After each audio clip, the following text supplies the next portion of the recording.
Bueno, y otra aclaración, con nosotros está Victoria Navarro, que es parte del equipo. Quienes ya estén familiarizados con la herramienta esta de Zoom, saben que pueden chatear en privado con ella. Por cualquier duda e inquietud que vayan teniendo, por ejemplo, perdí el audio, se me va el video, me pasa tal cosa, no entendí tal otra, ella va a tomar nota de esto y nos va a ir, me va a ir orientando. Lo mismo si hay algo que no quedó claro, no tengan vergüenza en decirle a Vicky, che, decirle a Gustavo que vaya con esto más lento, que se explique mejor, o bien que avance porque ya nos durmió a todos. Bueno, eso por favor, no lo dije. Bueno, arranquemos entonces el día de la fecha, entonces, con la presentación. Entonces, ¿cómo liderar a personas más grandes que vos? Este es un poco el índice de la charla. Yo les quería mostrar inicialmente, vamos a trabajar sobre algunos ejes. El primero es el del propósito, después el otro gran eje tiene que ver con ecualizar las comunicaciones.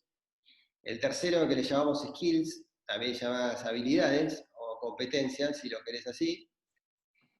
Cuarto, vamos a hablar de expectativas, cómo setear expectativas, cómo machear las expectativas, cómo configurarlas, cómo entenderlas.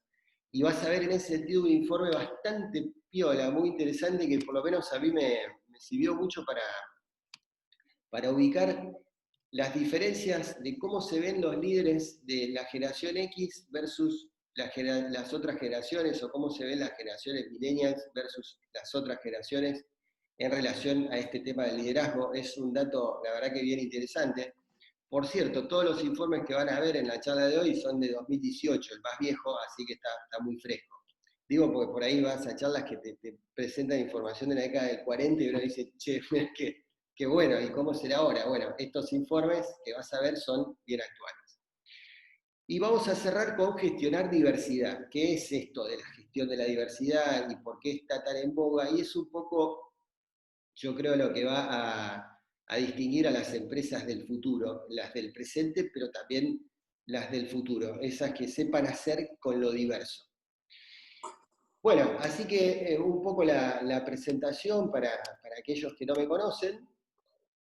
Yo me presento como un psicólogo de empresas y bueno, soy director de Human Touch. Para quienes, de nuevo, no ubiquen, Human Touch es una consultora, bueno, que tenemos casi 20 años en el mercado.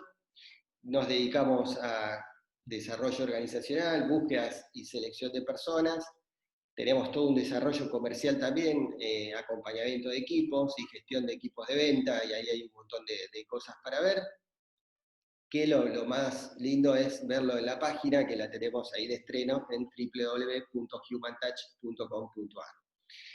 Bueno, y por otro lado, también me reconozco como un facilitador. Eso es un descubrimiento, bueno, debo decirlo, de los últimos tiempos, porque yo reconozco a alguien, a ver, me interesa transmitir ideas, pero no ponerme como alguien que se las sabe todas. La verdad que soy alguien que tiende más bien a construir, ¿no? Prefiero eso, eh, ir construyendo en común, y para eso, por eso los ejercicios, y yo digo que facilito en eso, no sé si enseño, trato de transmitir ideas. Y lo que ves acá es un poco el paraguas teórico que estamos usando, que tiene que ver con metodologías ágiles y tiene que ver con design thinking, que es una herramienta muy piola para generar ideas nuevas. Y una herramienta de design thinking, dos en realidad, te las voy a presentar hoy mismo para que las conozcas. Bueno, y por otro lado, y con esto ya redondeo, me dedico bastante a escribir. Tengo esta particularidad, escribo para sitios locales, como una revista acá del diario que es Nosotros, del Diario de Santa Fe, y después escribo, y soy colaborador de este portal de Alemania, la Biblia de las Carreras se llama. Escribo en castellano, por cierto, no voy a escribir en alemán, en el portal Gestiópolis, que es de Colombia, el legado de familia en portugués, me traducen, me hace la gamba, y el Entrepreneur, que es la versión para Latinoamérica de la revista Entrepreneur de USA, que por cierto es el portal más leído de recursos humanos y emprendedores, así que eso es algo de lo que me enorgullezco, que me den espacio ahí para escribir. Bueno, y lo que les decía antes, el libro que me acompañó Gastón y Amílcar a la hora de escribir el prólogo, bueno, es algo que también me enorgullece. Siempre ubico cualquier excusa como para hablar de eso, que escribí un libro. Como no planté ningún árbol. Bueno, primera cosa que te quiero plantear, entonces, en el día de hoy, y que necesito que lo ubiques. ¿De verdad quieren esto? ¿De verdad quieren ser líderes? ¿No tienen ganas a veces de salir corriendo un poco como ese personaje? Porque esto es lo primero que uno tiene que ubicar. Esto es indispensable. ¿Viste como dicen eso que, bueno, no podés hacer reír con un chiste que a vos no te da risa? Esto pasa, es lo mismo, es la petición de principios. Nosotros necesitamos, en primer lugar, preguntarnos, ¿de verdad quiero esto? ¿De verdad quiero esto? Porque si no lo tenemos claro, no lo vamos a poder transmitir a nadie, tenga la edad que tenga. Entonces, la primera pregunta es esto, si de verdad es lo que quiero. Entonces, esa pregunta me lleva a plantearme por el propósito. El propósito del liderazgo, desde nuestro punto de vista, pasa por desarrollar futuros líderes. Si uno tiene eso en mente, si uno cree que su propósito como líder es desarrollar a otros, a futuros líderes, seguramente va a tener muchas cosas en cuenta. Va a trabajar en equipo, va a comunicar bien, va a resolver conflictos, va a ser una persona que tome riesgos controlados, pero va a ser una persona que se preocupa mucho por desarrollar a los otros, ¿no? Por desarrollar las segundas líneas. Pero a mí me interesa hoy plantearte esto, y acá viene ya lo primero que necesito que nos pongamos de acuerdo, que tiene que ver con tu propósito personal.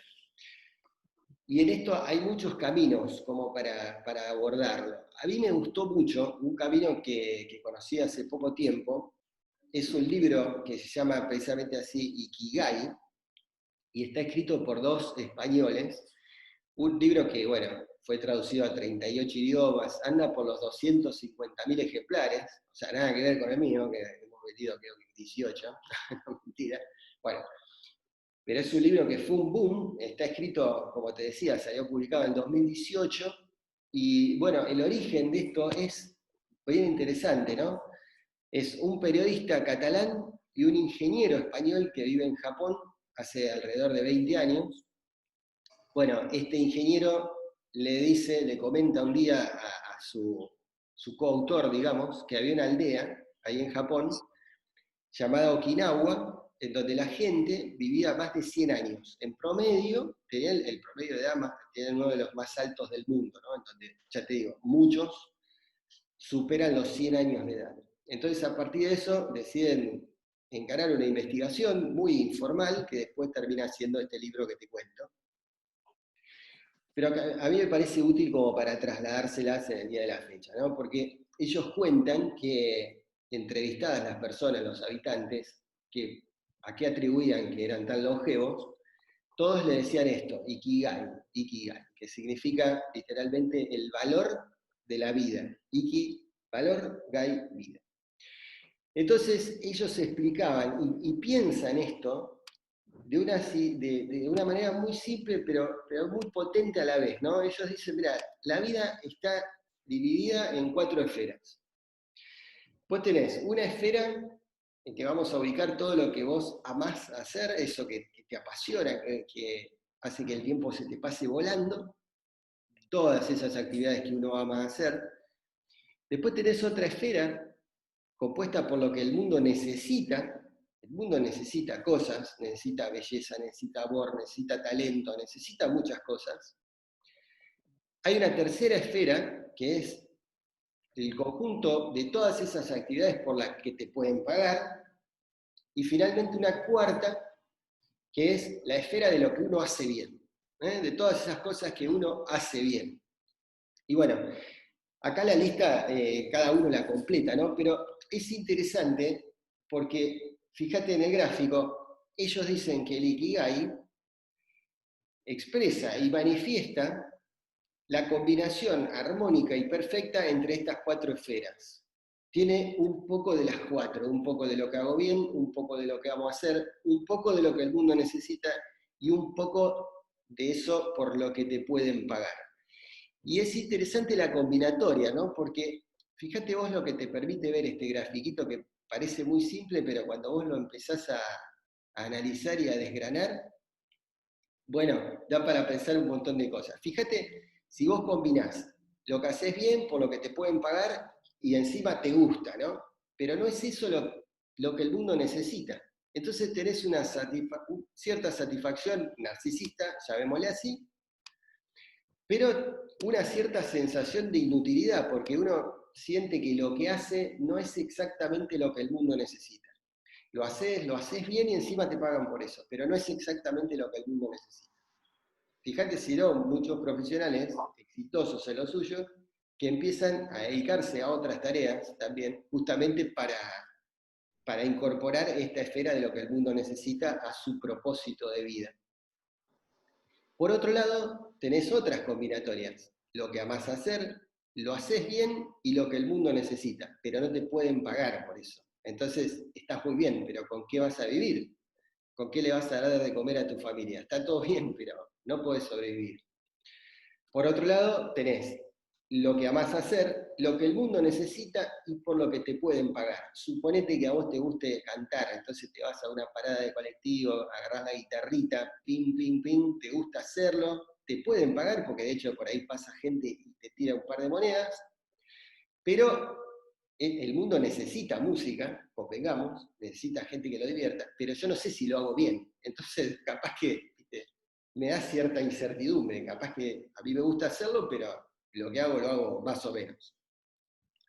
Y finalmente, y fíjate este caso, si no es tan habitual, ¿no?, de ver, podés estar en ese lugar en donde desarrollás alguna actividad por lo que te pueden pagar, estás cobrando por eso, lo haces bien, el mundo lo necesita, pero vos no lo amás, no tenés pasión para eso.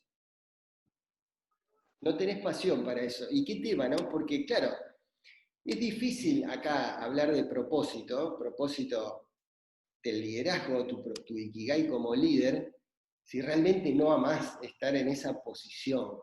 Y esto, por eso es importante arrancar por acá, por eso, fuera de la cuestión generacional, a mí me parece que es clave que cada uno en su lugar se tome su tiempo para reflexionar al respecto y saber cuál es en realidad su propósito. Y acá viene el primero de los ejercicios, probablemente el más simple de todos, de contar, el más simple de todos, ¿no?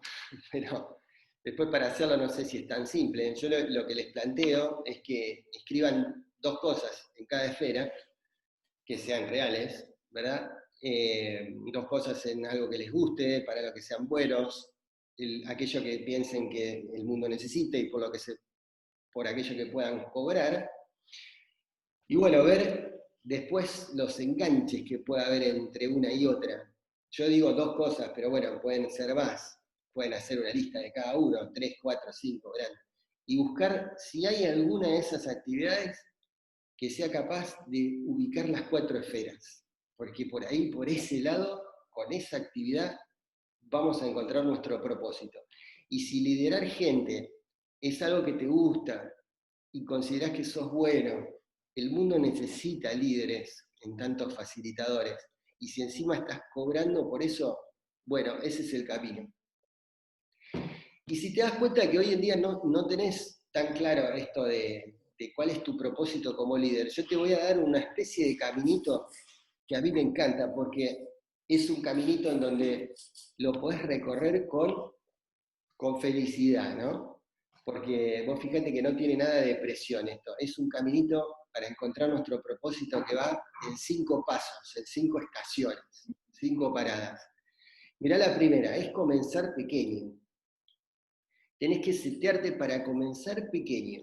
Comenzar pequeño para encontrar tu Ikigai como líder es asignar una tarea a alguien, animarse a hacer algo que antes no hiciste, pero chiquito.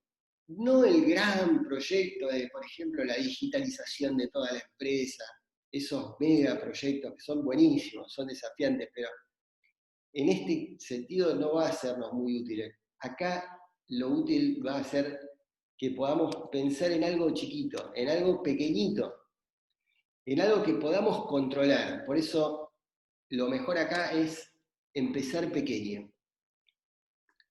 El segundo paso para encontrar nuestro lugar como líder, nosotros le llamamos el paso del liberate. ¿De qué tenés que liberarte? Tenés que liberarte de todo lo que la gente piensa y poder pensar, che, ¿realmente es esto lo que yo quiero? ¿Soy yo el que quiere un ascenso o era mi mujer? Che? ¿O era mi papá? ¿O era mi hermano? ¿O son mis amigos? ¿Quiénes son los que quieren el ascenso? ¿Soy yo el que lo deseo? En ese liberarse es liberarse de un montón de dichos de personas que no con mala intención, pero sí desde su propia historia nos fueron instalando ideas que yo no sé si son efectivamente las nuestras. Y hay que liberarse también de algunos grandes ejemplos que uno tiene como líderes, por ejemplo, que ha tenido, ¿no? Y uno quiere ser como ellos, y dice, wow, no voy a poder ser nunca así. Y sin embargo, ese ejemplo, ese tener de ejemplo, puede ser aplastante. Entonces hay que liberarse un poquito de esos ejemplos y tratar de buscar en eso la propia identidad, ¿no? El tercer paso tiene que ver con buscar la armonía, buscarle la sostenibilidad a los cambios. Buscar armonía en las acciones es pensar, che, esto yo lo voy a poder desarrollar en el tiempo. Ejemplo, yo reconozco que me comunico poco con mis colaboradores, entonces de un día para el otro voy a decir, bueno, me voy a hacer reuniones todas las semanas. Pará, pensalo antes. ¿Vas a poder hacer reuniones todas las semanas? ¿Estás seguro? ¿Estás seguro? ¿Con quiénes la vas a hacer? ¿Y cuánto van a durar esas reuniones? Bueno, sí, la verdad que por ahí, no sé si todas las semanas, en una de esas una cada 15 días. ¿Estás seguro? A ver, busquemos armonía. Es preferible mil veces hacer reuniones de 15 minutos parado que plantearse hacer las mega reuniones que no vamos a poder sostener. Mil veces preferible es empezar por algo pequeño y después buscarle la armonía y la sostenibilidad, sobre todo en el tiempo. El paso 4 es alegrarse de lo pequeño. Planteamos metas altas, está bien, está bueno, pero hay que alegrarse de lo chiquito. El ejemplo más claro de esto es cuando estudias algo. ¿Viste? ¿Cuándo te alegraste? ¿Cuando te recibiste solamente? ¡Pum! Y todo lo que pasó en el medio, ¿qué pasó? Te pones a pensar y decís, oh, pero al final yo lo único que disfruté de la carrera fue cuando me dieron el título.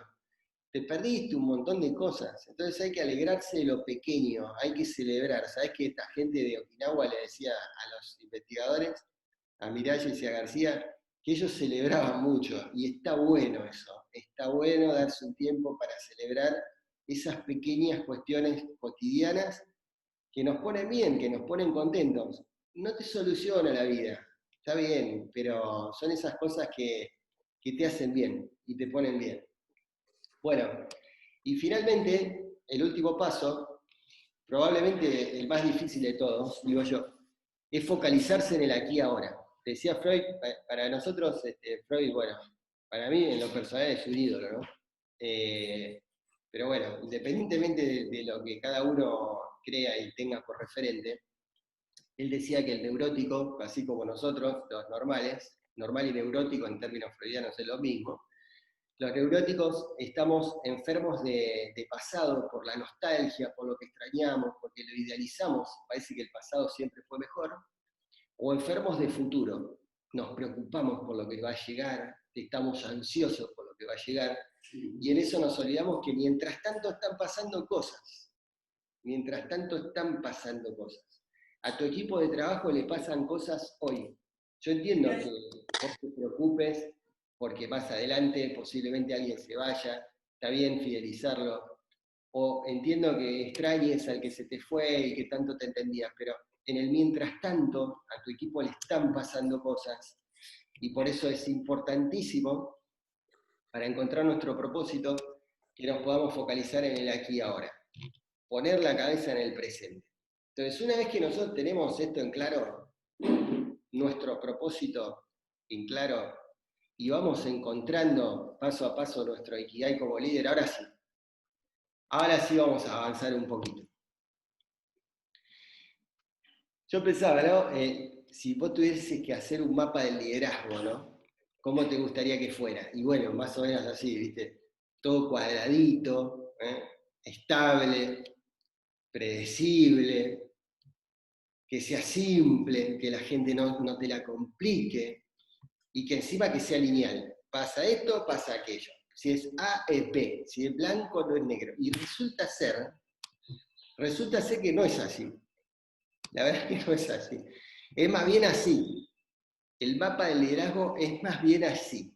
Es como un juego. Es como un juego de escaleras y serpientes. Entender que liderar a las personas nos pone en un contexto que no va a ser ni simple ni estable. Es un contexto volátil, es incierto, es cambiante y es ambiguo. Lo habrán escuchado. Es como el mundo, que es buca, es igual. O bica, según el idioma que uno lo quiera. Bueno, a ver, juguemos a esto. A ver cómo se juega. ¿Qué dice? Bueno, los jugadores, nosotros deberemos ir avanzando en el territorio para llegar al punto de partida con un equipo sólido, motivado y comprometido con su líder. Para lograrlo tenemos que ir sorteando diversos obstáculos y aprovechando las oportunidades. Si caemos en un casillero en donde comienza una escalera, vamos a subir hasta el casillero donde ésta termina. Y si por el contrario nos caemos en uno en donde comienza la cola de una serpiente, vamos a descender por esta hasta el casillero en donde finaliza su cabeza. Durante el trayecto vamos a tener que entender profundamente de qué se trata la diversidad generacional, ir construyendo autoridad y gestionar adecuadamente las conversaciones, teniendo en cuenta las ayudas que iremos recibiendo a su paso.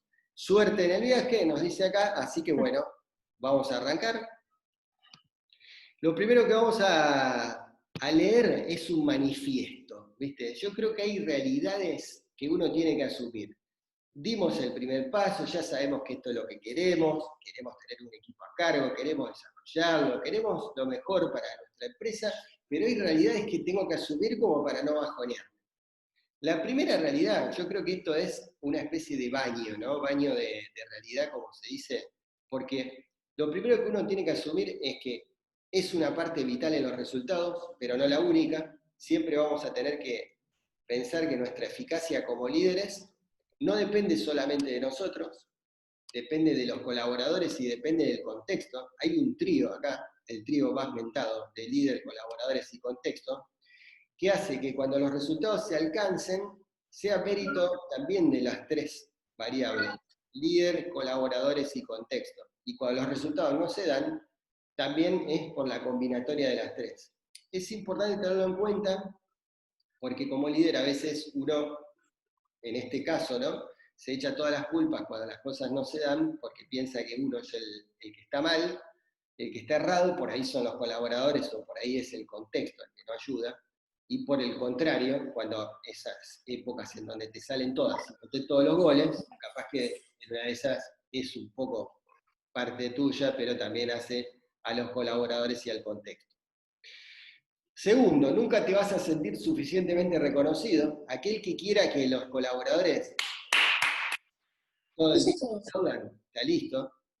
Vas a ver que te van a reconocer, pero hasta cierto punto. Y es importante también tenerlo claro esto, para no usar el liderazgo como un medio de satisfacción narcisista, sino que el liderazgo es servicio al otro. Tercero, tus colaboradores son diferentes a vos. ¿Sabés cuántas veces escuché de líderes, este pibe me gusta porque es igual a mí? O lo quiero traer a mi equipo porque es parecido a mí. Esta cuestión identificatoria, ¿no? De valorar al parecido y al distinto, segregarlo. Bueno, empezá a meterte esta idea en la cabeza. Los mejores equipos, los que sinergizan, son los más heterogéneos. Pero no solo en edad, en género, en lo que vos quieras. Son heterogéneos de acá, de la cabeza. y que tus colaboradores sean distintos, bueno, es algo que no te tiene que inquietar, al contrario, tiene que ser algo que vos puedas aprovechar. Cuarto, siempre vas a estar expuesto. Es increíble cómo un colaborador te va a sacar una factura de hace 3 o 4 años atrás. Cuando vos dijiste, che, esto va a pasar, no importa, lo manejamos. Bueno, no te confíes, siempre tus decisiones van a estar expuestas, van a estar puestas en la palestra. Y lo loco acá del líder es que siempre se le culpa de no comunicar lo suficiente. Es como que siempre te echan la culpa de que no dijiste las cosas, ¿viste? Bueno, qué sé yo, hay un axioma en comunicación que dice que es imposible no comunicar. Parece que el liderazgo se aplica al revés, ¿no? Porque es como que el colaborador dice, che, al final vos nunca me decís. Bueno, esto es algo que hay que asumir como para empezar el viaje, ¿no es cierto? Bueno, adelante, ya me aburrí un poco, tiremos un poco el dado, a ver que sacamos un 6, mirá, vamos, si querés, arrancamos. A ver, justo nos tocó la escalera, vamos a ver qué tenemos que hacer para subir esa escalera. Bueno, nos dice que tenemos que escalar autoridad. Nosotros como líderes necesitamos ganar autoridad con las personas que tenemos a cargo. Necesitamos nutrirnos de la autoridad que nos va a ir dando la gente que tenemos a cargo. Para eso hay 2 caminos, pero que son contundentes y son clarísimos. Camino número 1, ecualizar la comunicación. Camino número 2, ser bueno para diagnosticar las habilidades del equipo. Explico el eje número 1, que es el de la comunicación. Mirá qué dato interesante, ¿no? ¿Qué dice cada generación?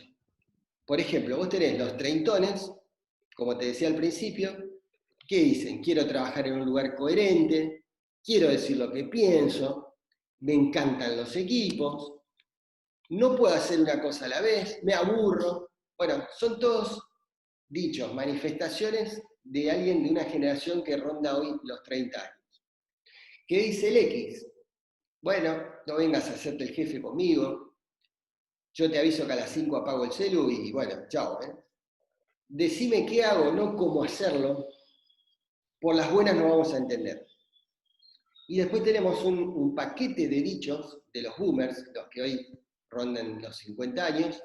Bueno, si me vas a enseñar algo, enseñame algo que me sirva. Tener respeto por mis canas. En el trabajo no vengo a ser amigos. Yo me debo a la empresa. Te mapeo de esta manera porque necesito que pienses que detrás de cada dicho hay ciertas intenciones, ¿verdad? Y si nosotros no empezamos a ecualizar nuestra comunicación, va a ser difícil que nos entendamos con otras generaciones. Después te voy a dar un ejemplo concreto, ¿no? De qué decirlo, porque acá se trata de ubicar lo que dice cada generación y en realidad qué quiere decir y cómo lo dice. Entonces, si uno entiende, sea de la generación que sea un millennial o sea un X, entiende sus generaciones predecesoras, los escucha, va a empezar a entender su manera de ser y en función de eso va a poder elegir mejor sus palabras. ¿Se entiende? Yo necesito que vos pesques que como líderes tenés que adecuar tus palabras al contexto, a la personalidad del otro y que empieces a pensar en qué me quiere decir el otro detrás de eso que me está diciendo. Ahora te lo explico. Y por otro lado, necesito avanzar con esto. Y esto sí que es un dato bien interesante. ¿Cómo lo dice cada generación? Fíjate este estudio que está ahí, como te decía, a disposición en el Drive, que después le vamos a pasar el link. Hay un estudio que ha hecho la gente de Telefónica en el año 2019, en abril exactamente, que le llamó Crónicas de la generación muda, ¿por qué los millennials no hablan por teléfono? ¿Estaban viendo el enlace ahí? ¿Alcanzaron a ver? Bueno, es un informe muy interesante, que dice que las generaciones nuevas usan poco el teléfono. Y es verdad, usan poco el teléfono para hablar, ¿no es cierto? Usan mucho el audio. Fíjate vos el mensaje de audio. Y digo, para los millennials, para todos los que están acá, que son en su mayoría, ¿no? Ojo con el tema del audio y pensar que nos comunicamos con un audio. Este gráfico, que a mí me encanta porque nos ayuda a pensar qué tan efectiva es nuestra comunicación y qué tan rico es nuestro canal de comunicación, vos fíjate cómo vamos mejorando la comunicación, de una comunicación en papel muy fría. El audio que mandamos por WhatsApp está aquí, está muy bajo. Después vienen las conversaciones por email, las grabaciones de video, después viene el teléfono, después viene la conversación a cara, y después viene la conversación cara a cara con una pizarra de soporte. ¿Cuál es el estilo favorito de los boomers y de los X? El cara a cara. Queremos que nos digan las cosas en la cara. Y el millennial lo quiere hacer de otra forma. Lo quiere hacer, por ejemplo, con un audio. Lo quiere hacer con un mensaje de texto. Entonces acá tenemos dos dificultades, o por lo menos dos retos, dos desafíos. Uno es qué decirlo y otro es cómo decirlo. Entonces, para ganar autoridad, tengo que ecualizar estas cuestiones. Ecualizar, yo lo ponía ahí como ecualizar lo digital y lo analógico, entendiendo que los millennials, las generaciones a las que estamos dirigiéndonos en esta charla, mayormente usan unas conversaciones digitales y el resto usaríamos analógico. Pero lo primero para ecualizar tiene que ver con la elección del canal adecuado. Esto es fundamental. Este gráfico que yo les voy a dejar, que es el modelo de comunicación de equipos ágiles de Corban, está muy bueno porque te ayuda a identificar qué tipo de mensajes van a ser mejor recepcionados por nosotros. Que eso es lo que queremos cuando nos comunicamos, ¿no? Que nos entiendan, que nos entendamos. El segundo punto tiene que ver con prestar atención a nuestro lenguaje corporal, no descuidarlo eso, sobre todo con respecto a los boomers, ¿no? Las generaciones que rondan los 50. Para ellos es muy importante esto del lenguaje corporal. Pueden entender lo que vos le estás diciendo, pero si se lo decís de una manera en donde el lenguaje está demasiado informal a nivel corporal, no vas a machear lo suficiente. Machear es maridar, es de alguna manera engranar, ¿no? ¿Se entiende? Es combinar de una manera que se enganche. Lo tercero tiene que ver con construir un código común. Y vas a ver que acá abajo, viste que siempre ahí te avisa, ¿no? Escuchar activamente.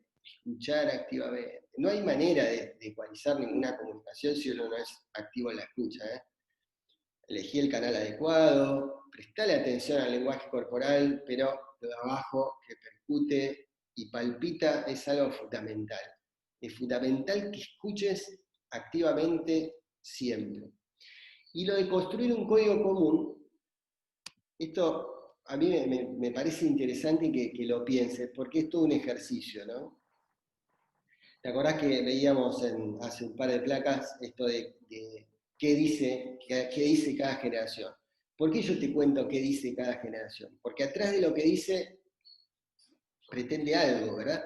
Dice eso porque justamente tiene una particular manera de ver el trabajo y de ver el liderazgo y de tener también sus expectativas.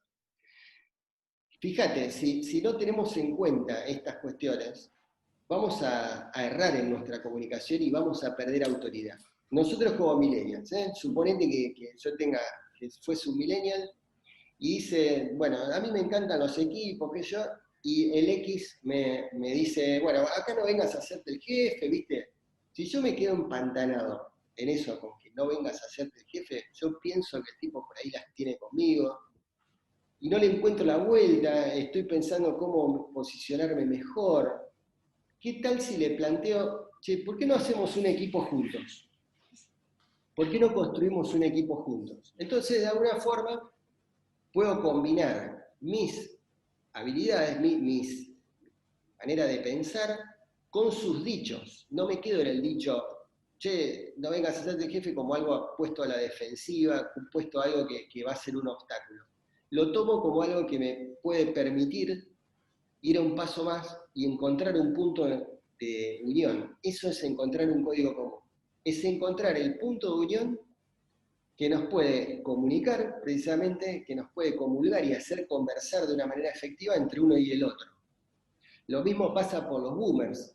Los boomers, los cincuentones, yo me debo a la empresa, yo si tengo que pasar 10 días acá, paso, no veo a mi mujer, no veo a mis hijos, no me importa, yo me debo a la empresa. Atrás de eso, el boomer cree que la empresa es medio omnipotente, piensa que le va a satisfacer todas sus necesidades y que la empresa es como Dios, ¿no? No todos, por supuesto, pero digo, a nivel generación, lo hemos escuchado, que la empresa me daría todo. Entonces, ¿qué tiene que ver esto con un millennial? Y bueno, tenés que buscarle la vuelta. Entonces, fíjate si vos como millennial también te gusta trabajar en un lugar que sea coherente. Si vos como millennial no trabajarías en una empresa que está de espaldas a la gente, que tira sus desechos al río, que vos sabés que produce algo que es muy negativo, si no trabajarías en un lugar así. No te quedes en que te molesta que el boomer diga, no, acá la empresa, yo me debo a la empresa. No lo pienses como una molestia, pensalo la manera de entenderse. ¿Por qué no prueban una acción de RCE, una acción con miras a la comunidad? Eso lo va a hacer entender. Eso es construir un código común. Hay un montón de ejemplos en esto, en donde vos tenés que tratar de ver qué palabras vas a usar, cuáles vas a elegir, para que de alguna manera el otro también te pueda recibir de una forma más abierta. Las escuchas también se construyen, no solamente los dichos. Y eso es importante saberlo. El código común se puede construir.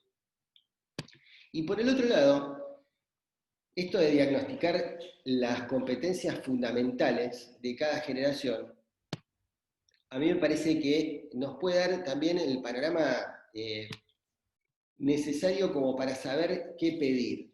Porque, a ver, las core skills son las habilidades fundamentales que tiene cada generación, ¿verdad? Esto está amparado en los últimos estudios en donde todos coinciden en ubicar por lo menos estas habilidades en cada generación. Atente a esto. Si yo pifio en asignar una tarea que no está dentro del marco de habilidades de la generación, lo más probable es que la consecuencia la sufra con una quita de autoridad, con una quita de mi legitimidad como líder. Te lo digo de otra forma. Si yo le atribuyo, por ejemplo, una tarea demasiado abierta, demasiado creativa, demasiado out of the box, como se dice ahora, en donde no exista ningún tipo de encuadre a un boomer, si yo le doy una tarea y no lo encuadro de ninguna forma, no lo encuadro en tiempo, no lo encuadro en parámetros, no lo encuadro en métodos, lo más probable es que el tipo diga, este es un pibe que no sabe nada. ¿Te das cuenta? Y no es que no sepas nada, es que estás desconociendo una habilidad fundamental y crítica de un boomer que es el apego por las normas. El boomer es apegado a la norma, le sirve y nos sirve también. Mirá, un dato que a mí me resultó inquietante, que de Estados Unidos, no tenemos datos de acá de Argentina, en Estados Unidos el 20% dice que es una dificultad tener baby boomers dentro de su nómina de personal, y el 15% dice que son directamente un obstáculo en la consecución de los objetivos. Es tremendo, porque eso te dice que 1 de cada 5 en promedio empleados piensa que tener un boomer de compañero, de colaborador o de líder es un problema. No podemos estar en ese terreno. Nosotros necesitamos pensar que la diversidad hace a una empresa mejor. Entonces, para aprovechar la diversidad, entendamos cuáles son las habilidades propias de cada generación. Y por ende, tenemos que atribuirle tareas que estén en relación a estas habilidades. Entonces, al boomer, démosle, por ejemplo, el manejo de algunos clientes que tienen y han logrado, porque justamente es en general, digamos, si uno hace el corte generacional, es una brecha de edad en donde la gente tiene ya un cierto poder adquisitivo y puede gastar. Entonces, como ese boomer que hoy forma parte de tu organización, ha ido a la escuela, posiblemente ha ido a la universidad, tiene amigos, esos son clientes que le van a comprar a él por confianza. Tiene hábitos positivos. En general, el boomer es bastante asertivo, es mucho más polite que lo que puede ser un X. Tiene mucha atención a los detalles, a la calidad en el producto, y está dispuesto a dar esto de la milla extra, ¿no? Ese extra que vos si necesitas algo que se quede más tiempo, que le ponga un poquito más, es bueno que se lo pidas. Es bueno que se lo pidas a un boomer, porque ahí se va a sentir hasta reconocido. Ahora, ¿qué pasa si lo mismo se lo pedís a un X? Le pedís lo mismo, porque vos sos el mismo líder, pero necesitas diferenciarlo. Si vos le pedís que dé la milla extra a un X, lo más probable es que de inmediato te diga, no, pará, yo te dije que a las 5, ¿viste? Yo tengo que llevar a los pibes yo de acá no me voy a dormir, tengo que llevar a los pibes a inglés, bueno, cuando se podía, ¿no? A inglés, a tenis, yo tengo una vida, flaco, no. A ver, yo no vine para esto a la organización. Pero ¿qué tenés del X? Tenés esto de la concepción del trabajo en equipo, los X, vos le podés pedir que desarrolle un equipo, te lo podés poner al hombro, esto de las redes, el networking. El X es pragmático y está muy orientado a resultados. Entonces, atente acá, si vos vas a controlar a un X, tenés cuidado que no se dé cuenta demasiado. Porque si lo controlas demasiado, va a sentir que estás limitando su autonomía. ¿Y sabés lo que va a hacer cuando él se sienta limitado en su autonomía? Te va a decir, este pibe no sabe nada. Este pibe es un mal líder. Quien paga los platos rotos acá es uno, ¿se entiende? Entonces, es importante tener en claro, yo necesito que vos mapees, pero brevemente, cuáles son las competencias fundamentales. El nervio de cada generación. El X es tremendamente independiente, entonces está bueno que vos le des un proyecto y que el tipo lo pueda liderar. Está bueno eso. Está bueno, es una manera de reconocerlo. Y por lo general es una persona más analítica. Se supone acá que, yo esto lo avalo, ¿no? Se supone que hemos nacido en un momento del mundo que, bueno, nos ha pegado un par de palos, ¿no? Que se han muerto las ideologías, la guerra del este y el oeste, se cayó el muro y uno es escéptico y los padres de uno empezaron a salir a trabajar los dos, muchos se divorciaron, entonces somos más independientes y somos más analíticos. A ver si coinciden con esto. ¿Viste cuando vos vas con un speech de la empresa que, bueno, a partir de ahora la empresa, bla, bla, bla, bla? El primero que empieza a ir al hueso ahí y a analizar ese mensaje es el X. Es el que te dice, sí, dale, está bien, te creo, pero voy a esperar a ver si efectivamente eso se pone en la práctica o no. Entonces es importante, por eso te digo, diagnosticar las competencias fundamentales que tenga cada generación y en función de eso ir asignando tareas para no errar y consecuentemente ir perdiendo autoridad. Esas son maneras de ir escalando autoridad, ¿no?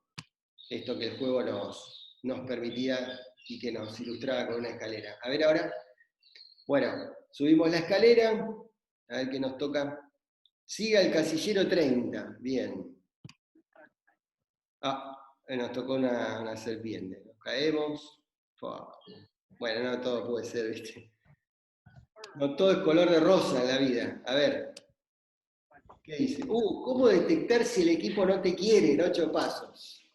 Estate atento acá. Hay 8 cosas que yo necesito que vos ubiques para saber si el líder te quiere comer crudo. Miles de líderes he visto que lo cocinaron a las brasas lento y no se dio cuenta. 1, nadie te dice dónde están guardados los archivos. Información es poder, fundamental darse cuenta a tiempo que si los archivos no están disponibles fácilmente, hay algo que corregir. 2, te cuentan cosas que no son, dejándote en offside. Por ejemplo, te mandan a negociar con alguien diciéndote, no, quédate tranquilo que en esta empresa siempre el cheque fue lo único que se pide, ¿no? vos vas a negociar ahí y le planteás el cheque y te sacan de vuelo, no, yo cheque, ¿cuándo? Nunca, nunca, nunca el cheque. Quedás muy mal con un cliente, con un proveedor, con empleados de otras áreas también, con empleados de otras sucursales, de otros países, que también forman parte del grupo. Tercero, el equipo hace lo que vos le pidas, pero lo hace a destiempo o lo hace incompleto. Por ejemplo, no sé, la gente que está en industria, ¿me entienden esto? Lo mandás a soldar, ¿no? Un equipo de mantenimiento lo mandás a soldar, tipo te suelda, pero te lo hace desprolijo. Entonces, te ponen incómodo porque no sabes hasta qué punto tenés que bajar línea ahí, no se entiende bien cuáles son los parámetros ahí de éxito, pero vos sabés que efectivamente el tipo no hizo bien lo que le encomendaste. Cuarto, te saltean, hablan con tu superior por temas que podían perfectamente resolver con vos. Te digo, hay dos cuestiones fundamentales acá que para mí son lo más ilustrativo, ¿no? El tema del permiso y las vacaciones. ¿Con quién hablan? Más allá de que, a ver, yo entiendo, hay un área de recursos humanos, está bien, ok, estamos de acuerdo. Pero si en vez de pedirte un permiso o en vez de arreglar las vacaciones directamente con vos, lo hablan con el jefe, con tu jefe, bueno, ahí la cosa, viste, ya medio que está oliendo medio raro. Quinto, te obedecen maliciosamente. Este concepto es genial, ¿no? Hacen lo que vos le mandaste a sabiendas que está mal, con el único fin y el objetivo de demostrarte que está mal y que vos no sabés nada. La obediencia maliciosa. Saben que tu consigna está mal dada, que no va a dar los resultados que querés, igual van y la hacen, no te dicen. Sexto, nadie te cuenta las costumbres de la empresa. En toda empresa hay hábitos y costumbres, ¿no? Hay de todo tipo, color y forma, hasta hábitos de vestimenta, que conozco gente que no le han dicho cómo ir vestido los viernes y parecía un marciano en el comedor de la empresa. 7, te dejan solo en los espacios comunes, a prestarle atención a esto, porque es como la figura del muerto civil, yo creo, en Roma, ¿no? El tipo lo dejaban solo, era peor que el preso. Y el octavo y final, que empiezan a correr rumores que son totalmente incomprobables de uno. Por ejemplo, no sé, que en el barrio uno le debe a todo el mundo, qué sé yo, que en el empleo anterior, yo he escuchado de todo tipo en esto, pero que en el empleo anterior te agarraste a piñas directamente con un compañero. Rumores incomprobables, totalmente incomprobables. Entonces, como en el mapa que veíamos recién del juego de la serpiente que acá nos hace caer, hay que estar atento a este tipo de cosas, porque independientemente de la edad que tengamos y del contexto, acá nos está hablando de que hay cuestiones por corregir que son de fondo y que ameritan tratarlas, porque como te decía, en un principio uno siempre va a estar expuesto y este tipo de conflictos no desaparecen de manera espontánea, si uno no los trata a tiempo. Para tratarlos a tiempo hay que tener las luces de alerta prendidas, ¿no? Bueno, avancemos, supongamos que el equipo nos quiere. A ver, bien, una escalera, sabía que me iban a traer suerte. Vamos a subir, a ver qué nos toca, la escalera esta. Ah, esto de las expectativas. Bien, importante, ¿no? Saber qué espera la gente de uno. Mirá, este es el informe que te hablaba hace un rato. El Right Management es una especie de división de la consultora Manpower, que muchos seguramente la conocen, es una consultora inglesa, pero con participación global, que todos los años hace un estudio que se llama precisamente, le ponen horizonte y el año, bueno, y entrevistan a muchísimos líderes a nivel mundial. Es interesante el informe porque es global, pero también está en nuestra región, está en Buenos Aires, está en Brasil, está en toda Latinoamérica. Bueno, y después hay cuestiones extrañas, ¿no? para divertirse un rato. Pero a mí, fíjate, esto es muy ilustrativo. Te hablo, esto es un informe de este año, ¿no es cierto? De enero de 2020, cuando todavía no se había desatado toda esta historia del COVID. Le preguntaban, a ver, en relación al liderazgo, ¿qué es importante del liderazgo para vos? ¿Y qué pensás que es importante del liderazgo para tu jefe de más edad? Tenés la barra azul, para mi generación, son todos líderes millennials.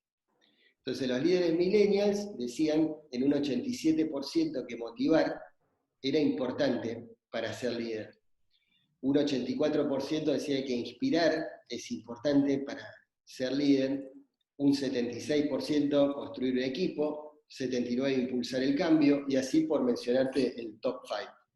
Sin embargo, los mismos líderes millennials decían, bueno, pero para tus jefes, ¿qué tan importante es motivar? Bueno, solo el 41%. Es decir, si yo soy millennial, si tuviese 10 jefes que serían X o boomers, bueno, solamente 4 les importaría motivarme. Y solamente 3 se preocuparían por inspirarme. Y la mitad se preocuparía solamente por construir un equipo. Y solamente 3 impulsarían cambios. Mientras que los líderes millennials, la mayoría queremos un cambio, los líderes de otras generaciones no lo quieren. Hay una diferencia de expectativas impresionante entre generaciones, ¿no? Y esto es algo que tenemos que trabajar. Nosotros tenemos que ubicar mentalmente qué expectativas tienen las generaciones predecesoras a nosotros respecto de nuestro desempeño.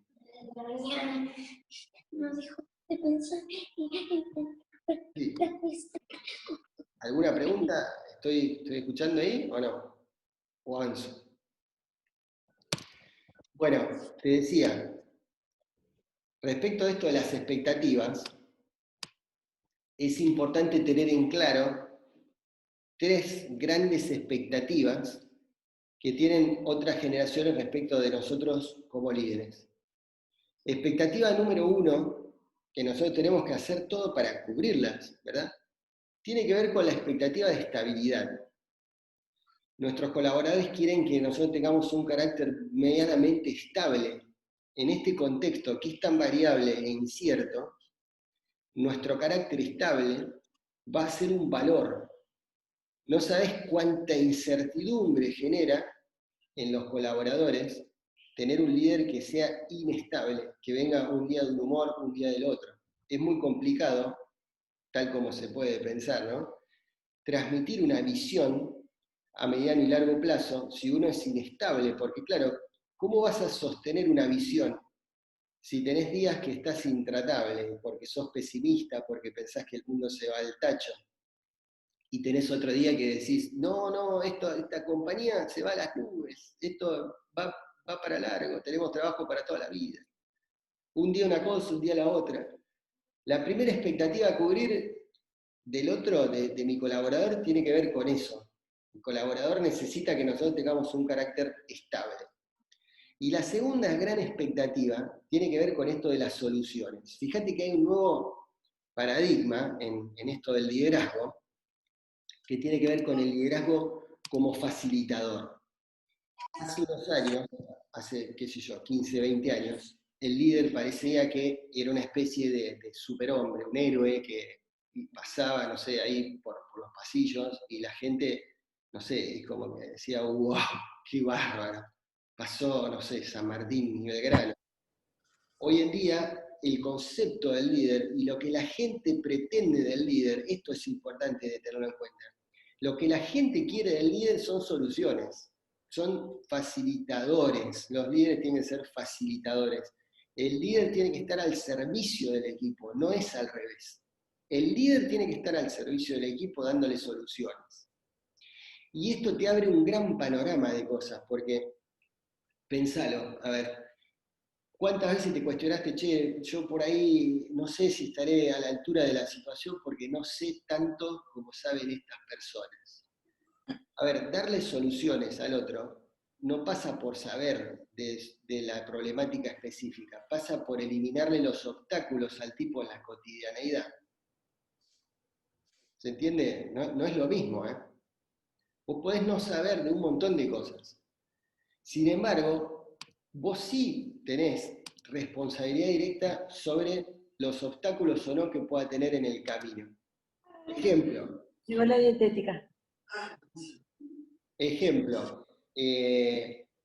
La solución de la comunicación. A ver, vos probablemente no sepas cómo vender más, pero sí, vos le podés dar la solución de que los vendedores se comuniquen entre sí, Vamos, Georgie, que hace con tenemos que buscar el micrófono, por favor. la cosa de... Estoy escuchando, a ver. Yo le ilustro para el diario y... Ahí está. Bueno, no es que sea un antidemocrático, pero a veces me pega esta cuestión de silenciarlos a todos. No, vuelvo. Decía que el líder por ahí no necesita saber de lo específico, pero sí tener en la cabeza que tiene que dar soluciones a los problemas. Y por solución es eliminar los obstáculos. A eso iba, eliminar los obstáculos. Y la tercera de las expectativas, y acá atente a la cuestión, tiene que ver con esto de ser empático. A mí hay dos herramientas que me parecen un cañón y son una bomba y te las quiero presentar hoy. El primero se llama mapa de empatía. Esto es genial. Yo lo he practicado solo, lo he practicado con equipos, lo he practicado con líderes.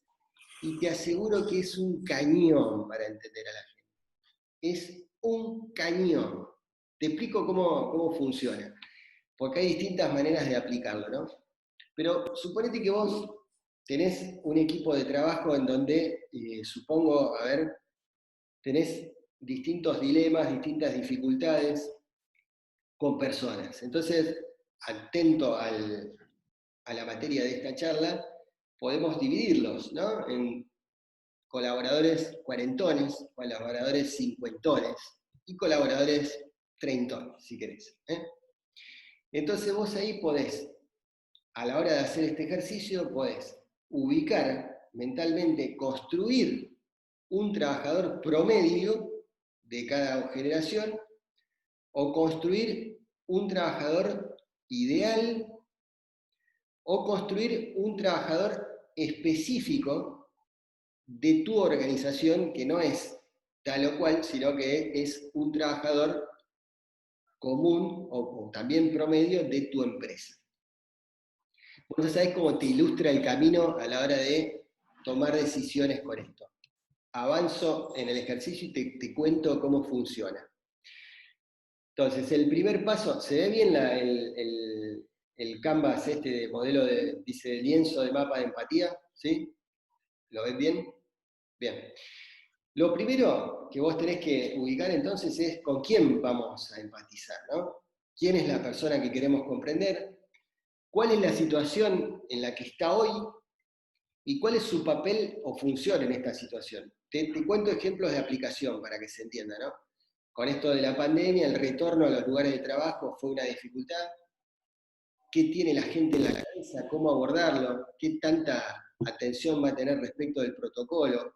¿Cómo activamos los protocolos de seguridad? ¿Dónde ponemos los carteles? ¿Dónde ponemos el alcohol? Todas estas preguntas fueron resueltas con un ejercicio de mapa de empatía, en donde pudimos ubicar cuál era qué pensaba, qué tenía en la cabeza el colaborador promedio de esa empresa, de esas empresas. Entonces, primero ubicamos con quiénes tenemos que empatizar. Por ejemplo, con colaboradores de tal sector, de tal área. Segundo, ¿qué necesitan hacer de una manera diferente? ¿Qué trabajos quieren o necesitan hacer? ¿Qué decisiones necesitan tomar?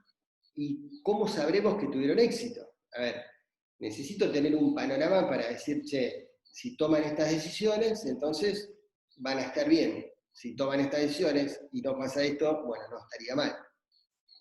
No estaría bien, perdón. Punto 3. Fíjate esto. ¿Qué ven? ¿Qué ven? Y tratemos de ser literal, ¿eh? Tratemos de ser literal en la interpretación. ¿Qué están viendo las personas cuando, por ejemplo, se dirigen hacia su trabajo? ¿Qué ven en el trabajo? ¿Ven que el área está ordenada, está desordenada? ¿Ven que sus compañeros hablan, que no hablan? ¿Ven un marco de rigidez? ¿Ven un marco de libertad? ¿Qué ven? Esto, focalicemos en el sentido, ¿no? ¿Qué es lo que ellos ven en su entorno cercano? ¿Qué ven a nivel familiar? ¿Qué ven por la tele?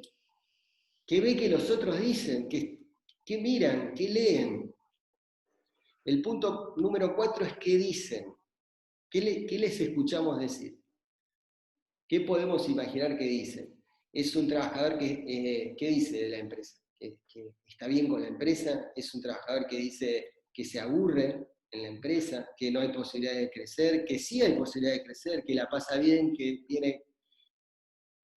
prestarle atención a los chistes, es fundamental escuchar los chistes del comedor, del vestuario, ¿qué dicen? Eso nos habla del clima de trabajo real. Esto nos va a hacer empáticos, entender al otro. Punto número 5, ¿qué hacen? ¿Qué hacen un día común? ¿Qué comportamiento observamos? ¿Qué podemos imaginar que hacen cuando no los vemos? A ver, es un trabajador que se esfuerza, es un trabajador que tiene mucho desgaste físico o no. ¿Qué hace? Navega en la computadora, busca redes sociales, se distrae con eso, pierde tiempo. Trabajador con el cual queremos empatizar. Punto 6. ¿Qué escuchan de lo que los otros dicen? ¿Qué oyen de sus amigos? ¿Sabés la importancia que tiene saber qué escuchan de su grupo de pertenencia de la empresa en donde trabaja? Es importantísimo esto, poder determinar nuestro colaborador, qué está escuchando de lo que dice, qué dice sus amigos, qué dice su familia de la empresa, qué oyen de sus compañeros de trabajo, qué oyen de quienes les influyen. Y finalmente, nosotros necesitamos acercarnos a esto de sus esfuerzos, cuáles son sus miedos, a qué tiene miedo. ¿Tiene miedo a perder el trabajo? Mirá, en esta experiencia que yo te contaba hace un rato, desde la intuición, uno podía decir, esto te hablo, primera etapa de regreso a los trabajos, ¿no? Post pandemia, post cuarentena. Nosotros pensábamos desde afuera que la gente iba a tener mucho miedo de perder el empleo. Y haciendo un poquito este ejercicio, ubicamos que el principal problema era contagiarse y llevar la enfermedad a su casa. ¿Ves? No es tan pavo el ejercicio, ¿no? Es profundo cuando vos podés detectar cuáles son los temores reales que puede tener una persona. Cuáles son sus frustraciones, obstáculos, las ansiedades. Y por el otro lado, ¿qué lo motiva? ¿Qué quiere? ¿Qué desea? ¿Qué necesita? ¿Qué espera de la empresa? ¿Qué espera de su vida? ¿Qué espera crecer? ¿Espera ser jefe él también o no?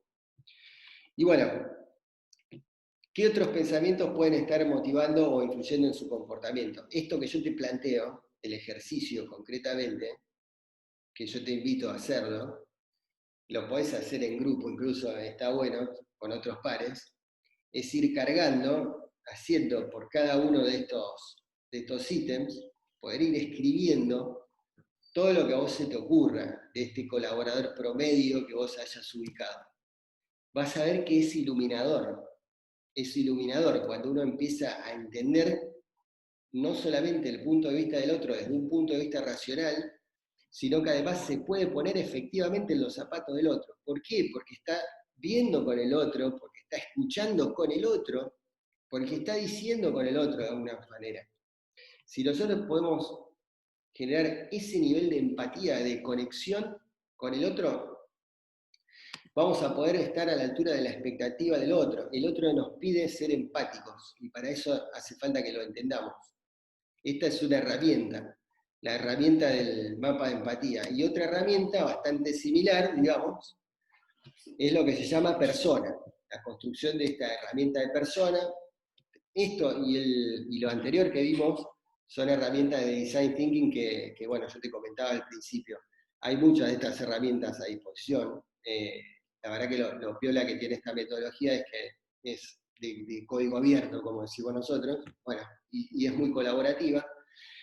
Entonces, la construcción de la persona, si a vos te parece que el mapa de empatía puede ser un plomo, un chino, o no te va, por H o por B, te invito a esto, entonces, a que construyas lo que se llama una persona. Una persona es lo mismo, es un trabajador promedio. Lo podés hacer por generación también.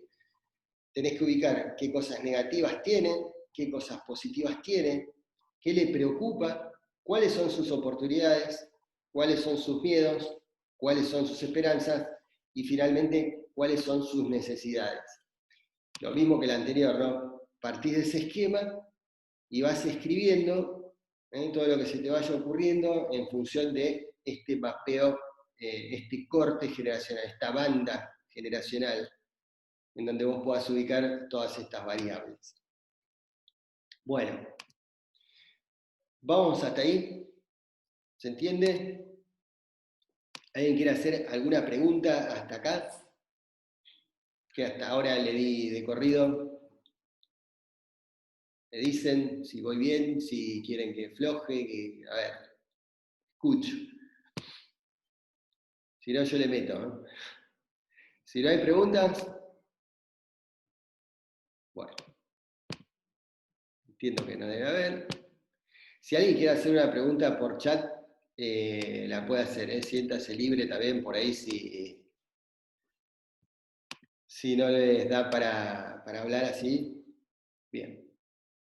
Acá me dicen que se ve bien, perfecto. Bien. Bueno, gracias. No, está bueno esto necesito pedir un poco de feedback en las reuniones remotas, porque bueno, a nivel presencial vos te das cuenta si alguno se te duerme, yo acá, por lo que veo no, pero bueno, también necesito chequear si me van siguiendo o voy a las corridas. Bueno, avanzo un poquito entonces, a ver qué nos toca ahora. Tengo un pálpito, viste, sabía, tengo un pálpito positivo, mirá, nos tocó una escalera. Parece que hubiera estado medio digitado este juego, ¿no? El azar es así, el azar a veces te acompaña. Bueno, ¿quién nos hizo esta pregunta alguna vez por la famosa motivación? Este es un tema que, bueno, obviamente es toda una cuestión en sí misma. ¿Qué motiva a la gente? Bueno, yo lo que quiero hoy es darte un panorama de qué motiva a cada generación. Esto es lo mismo que veíamos antes con las expectativas, ¿verdad? Es importantísimo determinar, como te decía, las expectativas, determinar las habilidades, para qué es bueno cada uno, pero es clave también que entendamos qué quiere cada uno. Por eso, de nuevo, el mapa de empatía es fundamental.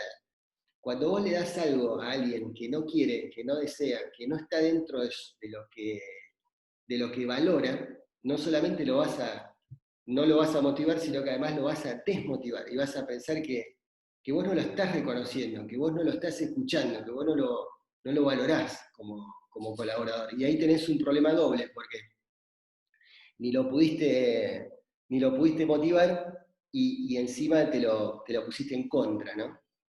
Entonces, ¿cómo se lee este gráfico? ¿Qué los motiva? Tenés cuestiones que motivan solamente a los boomers, tenés cuestiones que motivan solamente a los X, pero tenés algunas que los motivan a ambos. Y acá viene un poco, viste, yo me considero un gran desmitificador, ¿no? Yo ese programa de Mythbusters lo amo, porque los tipos van por el mundo diciendo esto no es así, esto no es así. Resulta que hay un mito, ¿no?, sobrevolando en los últimos años, como que a los únicos que les interesa este tema del salario es a los millennials, ¿viste? Resulta como que a los X y a los boomers el salario va y viene. No, muchachos, a ver, el salario es importante, no desconozcamos esto. Si nuestra organización está pagando por debajo del mercado, lo primero que yo necesito aclarar y poner sobre la mesa es esto. Tanto a boomers como a X y a millennials, el salario los motiva. Como también los motiva la flexibilidad. Este es otro de los grandes mitos. No, el único que quiere flexibilidad es el millennial. Pero no. ¿Por qué quiere flexibilidad el boomer? Porque tiene una familia y normalmente, o muchos boomers, también son abuelos y también quieren, por ejemplo, ir a los actos de los nietos, o tienen que llevar a su mujer al médico, o tienen otras obligaciones que van más allá del empleo. Entonces quieren la flexibilidad en ese sentido, la necesitan. Lo mismo pasa con el reconocimiento, ¿no? El reconocimiento, el sentirse valorado, y los beneficios a medida. Acá te voy a hacer una salvedad porque hay algo bien interesante en los beneficios a medida. Tanto en boomers como en X, todos queremos que lo que nos des sea customizado, pero fíjate vos que hay datos, estos estudios que son reveladores, ¿no? Fíjate por el lado de los boomers, me voy a esto del espacio físico, ¿no? El espacio físico es importante para un boomer. Por ejemplo, el tamaño de la oficina. Parece increíble, ¿no? Porque por ahí estas son cosas que uno diría, bueno, son menores. Pero el boomer, si vos le das una oficina muy chiquita o lo mudás a una oficina más grande, lo va a ver como algo positivo. Che, te conseguimos un lugar para estacionar nuevo, ahora vas a tener un lugar para estacionar, tenés una oficina mejor. Eso el boomer lo valora, ¿ves? El X no le da tanta importancia a esto. Como también el boomer valora la motivación en función de cuestiones que le puedan llegar a aportar estatus. ¿Viste? Por ejemplo, no sé, si le regalas una cena, que tiene que ser una cena en un restaurante que esté bueno, no le regales una cena medio en un lugar tipo, qué sé yo, no sé, medio berretón, porque volvemos a lo mismo. Ese beneficio no va a estar a medida de lo que el tipo quiere. Y una cosa que es importante también es que los boomers se motivan mucho con esto del propósito, trabajar con empresas con propósito, que estén vinculadas de alguna manera con la comunidad, cosa que no pasa con los X. Los boomers sí se enganchan en proyectos de estos de ayuda a la comunidad. Y una cosa que es muy piola también es generar estos espacios de mentorías, que esto es algo muy piola y muy poco cuidado, muy poco tenido en cuenta por las organizaciones en general. Tenés un montón de mentores internos y tenés que aprovecharlos, porque a un boomer, a un tipo que está alrededor de los 50, si vos no le podés dar un bono o alguna vacación, si vos le generás este espacio que le enseñe a otros, vas a poder aprovechar gran parte de su capital. El boomer tiene un capital que es su experiencia y es su conocimiento, que nosotros tenemos que capitalizar dentro de la organización. Yo te decía que las empresas diversas son las empresas del futuro. Bueno, justamente, las empresas diversas aprovechan las capacidades de cada generación, aprovechan los talentos y aprovechan que esta experiencia, este conocimiento que tienen los boomers, bueno, ¿por qué no hacemos un programa de mentorías en nuestra organización? ¿Qué significa ser un mentor? A ver, no la compliquemos tanto. Un mentor es alguien que va, acompaña a otro, lo ayuda, le resuelve algunas dificultades y sobre todo le cuenta su experiencia. Le cuenta su experiencia. Posiblemente no pueda ser un mentor en digitalización. A ver, no le vas a dar un boomer la posibilidad de mentorear a un junior para desarrollar un sistema o un proceso nuevo. Pero sí le podés decir que lo mentoree respecto de relaciones con proveedores, de relaciones con clientes. Sí. En cambio, el X tiene otras ideas particularmente. Ya sí va a buscar un desarrollo de carrera, obviamente hay una cuestión de edad acá también. Y fíjate el tema de la capacitación. Mirá, acá hay un dato que ahora vamos a ver que me pareció bien interesante. El X, por lo general, va a privilegiar un capacitador externo antes que un interno.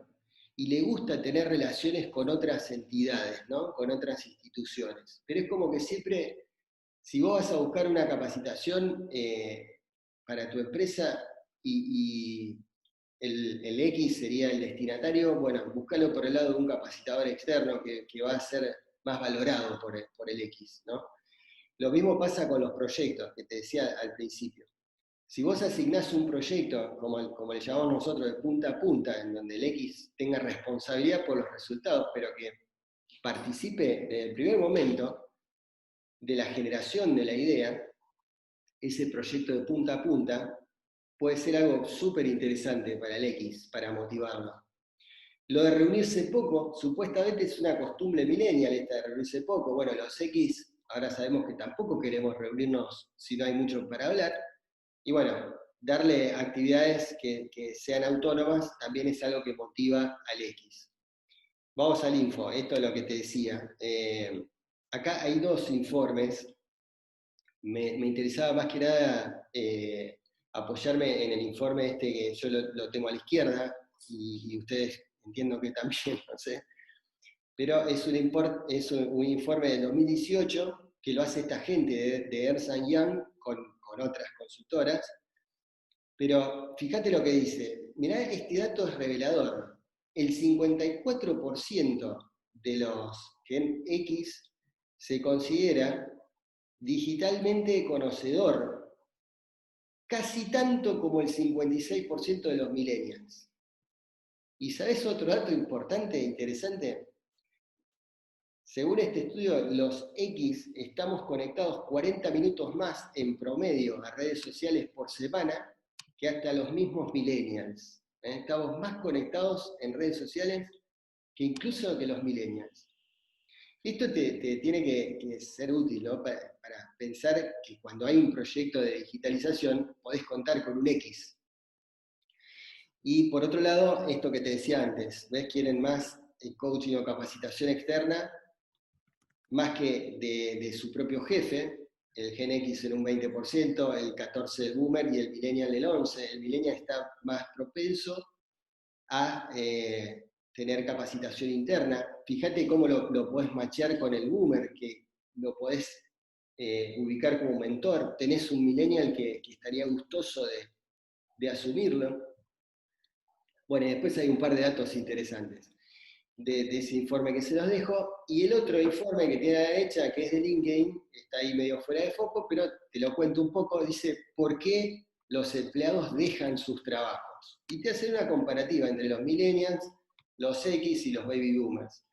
Los millennials los dejan por mayor compensación y beneficio, o sea, más salario, mayor capacidad de progreso y mayor desafío. Eso en el top 3. Te hablo este talento de Global Trends Report de 2020. El X pretende más desafío. En segundo lugar, el tema del salario. En tercer lugar, el ascenso o la promoción. Y los baby boomers pretenden más desafíos, que sus habilidades y sus intereses se concilien de alguna manera con las tareas que le están dando. Y tercero, más impacto de sus decisiones en la organización. Lo traía, digamos, a esto a colación de que obviamente la gente se va de sus trabajos cuando está desmotivada, ¿verdad? Entonces saber cuáles son las causas principales de desmotivación o de renuncia a los empleos según generación, creo que nos puede dar un panorama interesante como para estar advertido, ¿verdad? Bueno, a ver, ya nos vamos acercando al punto de llegada, ¿eh? Pregunta tengo acá, a ver. Pregunta, claro, porque son apuntes finales, de cómo gestionar la diversidad. Tomé estos apuntes finales que son apuntes generales. Fíjate, a ver, lo primero que tenemos que saber es que, como te decía hace un momento, necesitamos ir en el camino de la gestión de la diversidad, no podemos negarlo a esto.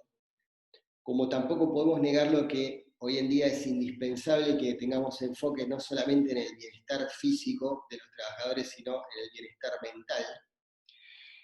Y el segundo punto, que a mí esto me parece crítico, ¿no? Nosotros necesitamos migrar a nuestras empresas a un paradigma de transparencia. Viste que muchos dicen hoy, bueno, vayamos hacia jerarquías planas, vayamos hacia compañías más horizontales. Me parece perfecto, yo avalo esa decisión. Pero sí es fundamental que entendamos que nuestra empresa tiene que ir en el camino de la transparencia. Tiene que ir en el camino de la transparencia. Hay ejemplos a nivel global que son para nosotros, y parados acá en Argentina en 2020, parecen de ciencia ficción. ¿Vos te imaginás en tu empresa en donde se publiquen todos los salarios? Por darte un caso, o publiquen la rentabilidad bruta, la rentabilidad neta. ¿Cuánto facturaste por un servicio? ¿Cuánto te quedó?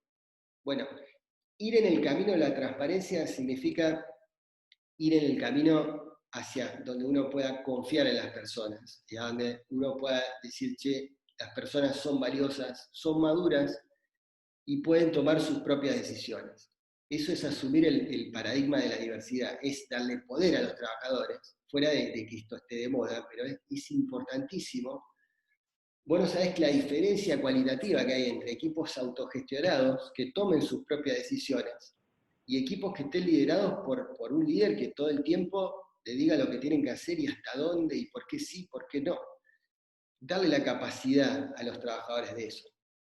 Entender que la diversidad es un valor en sí mismo y apuntar mucho a la ética, a ser coherente entre el discurso y la acción. Cada vez más las empresas tienen que desarrollar su marca interna. ¿Sabés que hace aproximadamente 3 años existe una aplicación que se llama Glassdoor que le permite a todos los trabajadores puntuar y calificar a las empresas?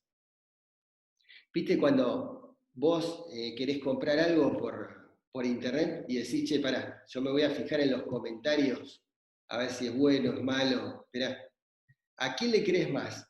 ¿Al vendedor o a los comentarios que hizo la gente? A los comentarios que hizo la gente, ¿verdad?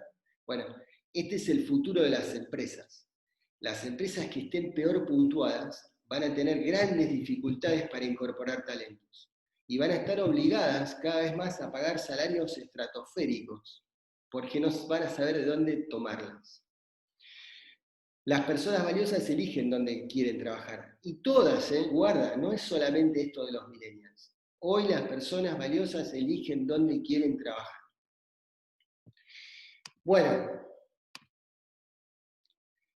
vamos a la frutilla del postre. Le traje 2 ejercicios que de alguna manera integran todo lo que vimos hasta ahora. El primer ejercicio integrador tiene que ver con que vos ubiques esto en una tabla y pongas, acá sí vamos al 1 a 1. Hasta acá hablamos de generalidades, ahora vamos a ir al 1 por 1. Vas a poner, obviamente que esto va a aplicar mejor a quienes tengan equipos que no sean muy numerosos, porque si tenés 70 personas a cargo directo, bueno, primero que estarías en un desquicio total. Pero si tenés equipos muy numerosos, este ejercicio se puede complicar, te va a venir mejor el segundo. Pero bueno, el ejercicio integrador 1 te plantea esto. Vas a poner en la primera columna el nombre de todos los colaboradores. En el segundo, ¿qué sabe hacer cada colaborador? Yo puse una sola cosa, pero evidentemente un colaborador va a saber hacer varias. ¿Qué cosas le gustan hacer al colaborador? ¿Qué dificultades tiene? Las dificultades pueden estar en el orden de lo específicamente operacional, o sea, que no entienda de computación, por ejemplo, o pueden ser dificultades de vínculos. Acá el ejemplo lo tenemos con Juan, con dificultades en lo relacional. Marina, dificultades en la comunicación. Federico, con el tema de cumplir tiempos. Entonces, en la columna siguiente, te invito y te propongo que pienses acciones que sí. Acciones que sí vas a hacer con cada uno. Por ejemplo, si vos sabés que Juan sabe hacer cálculos, le gusta liquidar, pero tiene dificultades en las relaciones, convendría que le asignes tareas en donde, por ejemplo, tenga que hacer uso de Excel o esté en la computadora. ¿Qué no deberías hacer? Bueno, demorarle la entrega de novedades, si el tipo está en liquidación de sueldos. No te demores con eso de la liquidación de novedades. Eso no lo hagas, porque el tipo es bueno haciendo cálculos. Y si encima tiene dificultades en las relaciones, vos demorás la entrega de novedades y la cosa se puede poner muy, muy vidriosa. En el caso de Marina, supongamos, ¿no? Que sabe planificar, maneja agendas, tiene algunas dificultades en la comunicación, bueno, convendría que le asignes, por ejemplo, un rol de organizadora de equipo. Y la acción que no tendrías que hacer es ser demasiado indulgente con los imprevistos. Esto es, si sabemos que a Marina le gusta planificar y armar agendas, cuando hay un cambio en la agenda, bueno, tratemos de evitarlo. No seamos indulgentes con estos imprevistos porque la sacamos de eje. Es como asignarle una tarea que no coincide con lo que ella puede dar. Fíjate el caso de Federico, un diseñador, por ejemplo, ¿no? ¿Qué sabe hacer? Diseñar cosas, le gustan los desafíos, pero tiene el problema de que no cumple con los tiempos. Entonces, la acción sugerida, bueno, puede ser una, usar deadlines pesimistas, o sea, plantearle plazos que sean más largos de los esperables, que sea un marco de trabajo, digamos, con margen, precisamente para que esa dificultad de tiempo se pueda suplir. La acción que no, darle 100% autonomía. Acá te das cuenta cómo la herramienta te aterriza la teoría a la realidad. ¿Qué te dice la teoría? Si Federico es millennial, dale autonomía. Si Federico es X, dale autonomía. Pará. A ver, Federico yo lo conozco. Federico es un colaborador que pertenece a mi área y tiene un problema serio en cumplir con los tiempos. Yo no le puedo dar el 100% de autonomía. Esa acción me la voy a prohibir con él. Este es un mapa que a mí me va a servir para escanear a mi equipo y tener claramente qué acciones yo puedo hacer y qué acciones que no.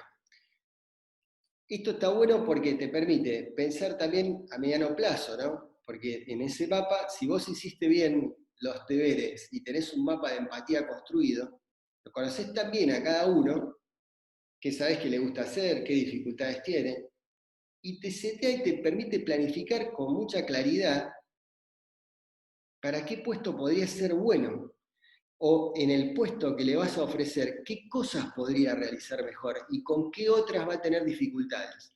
¿Para qué te sirve saber que el tipo va a tener dificultades?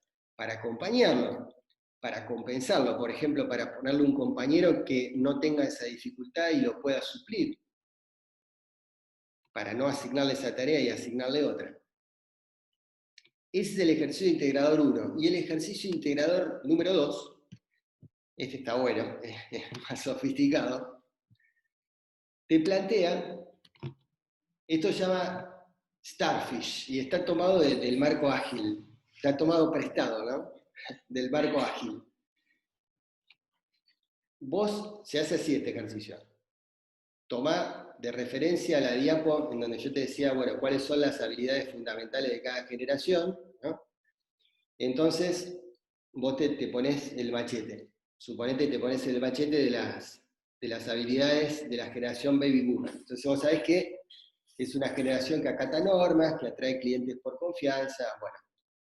Entonces, el ejercicio integrador te plantea, para esa generación, qué cosas de las que vos haces hoy con esos colaboradores de esa generación tenés que seguir haciendo, porque están relacionadas con estas habilidades. ¿Qué cosas tenés que hacer más todavía? Porque están vinculadas con estas habilidades y está bueno potenciarlas incluso. ¿Cuáles son las tareas que tenés que empezar a hacer porque todavía no las hiciste con esta generación, con los colaboradores de esta generación? Y por el otro lado tenés todas las otras que tenés que dejar de hacer o hacer menos. Porque ¿qué te dije yo en su momento? Te decía que si vos le asignás tareas que no machean, que no maridan, que no engranan con las habilidades de esa generación, te van a empezar a quitar autoridad. Y ahí la cosa se va a complicar y se va a poner muy peluda.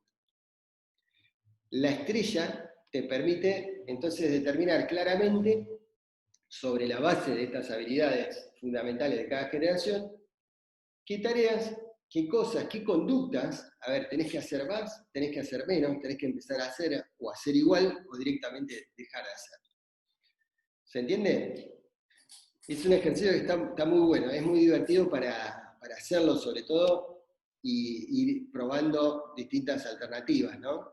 Ahí te vas a dar cuenta que posiblemente estés haciendo muy bien algunas cosas y que haya otras que directamente tengas que evitarlas para tener un liderazgo, por supuesto, que mejor, ¿no? Y cumplir con ese propósito que hablábamos al comienzo.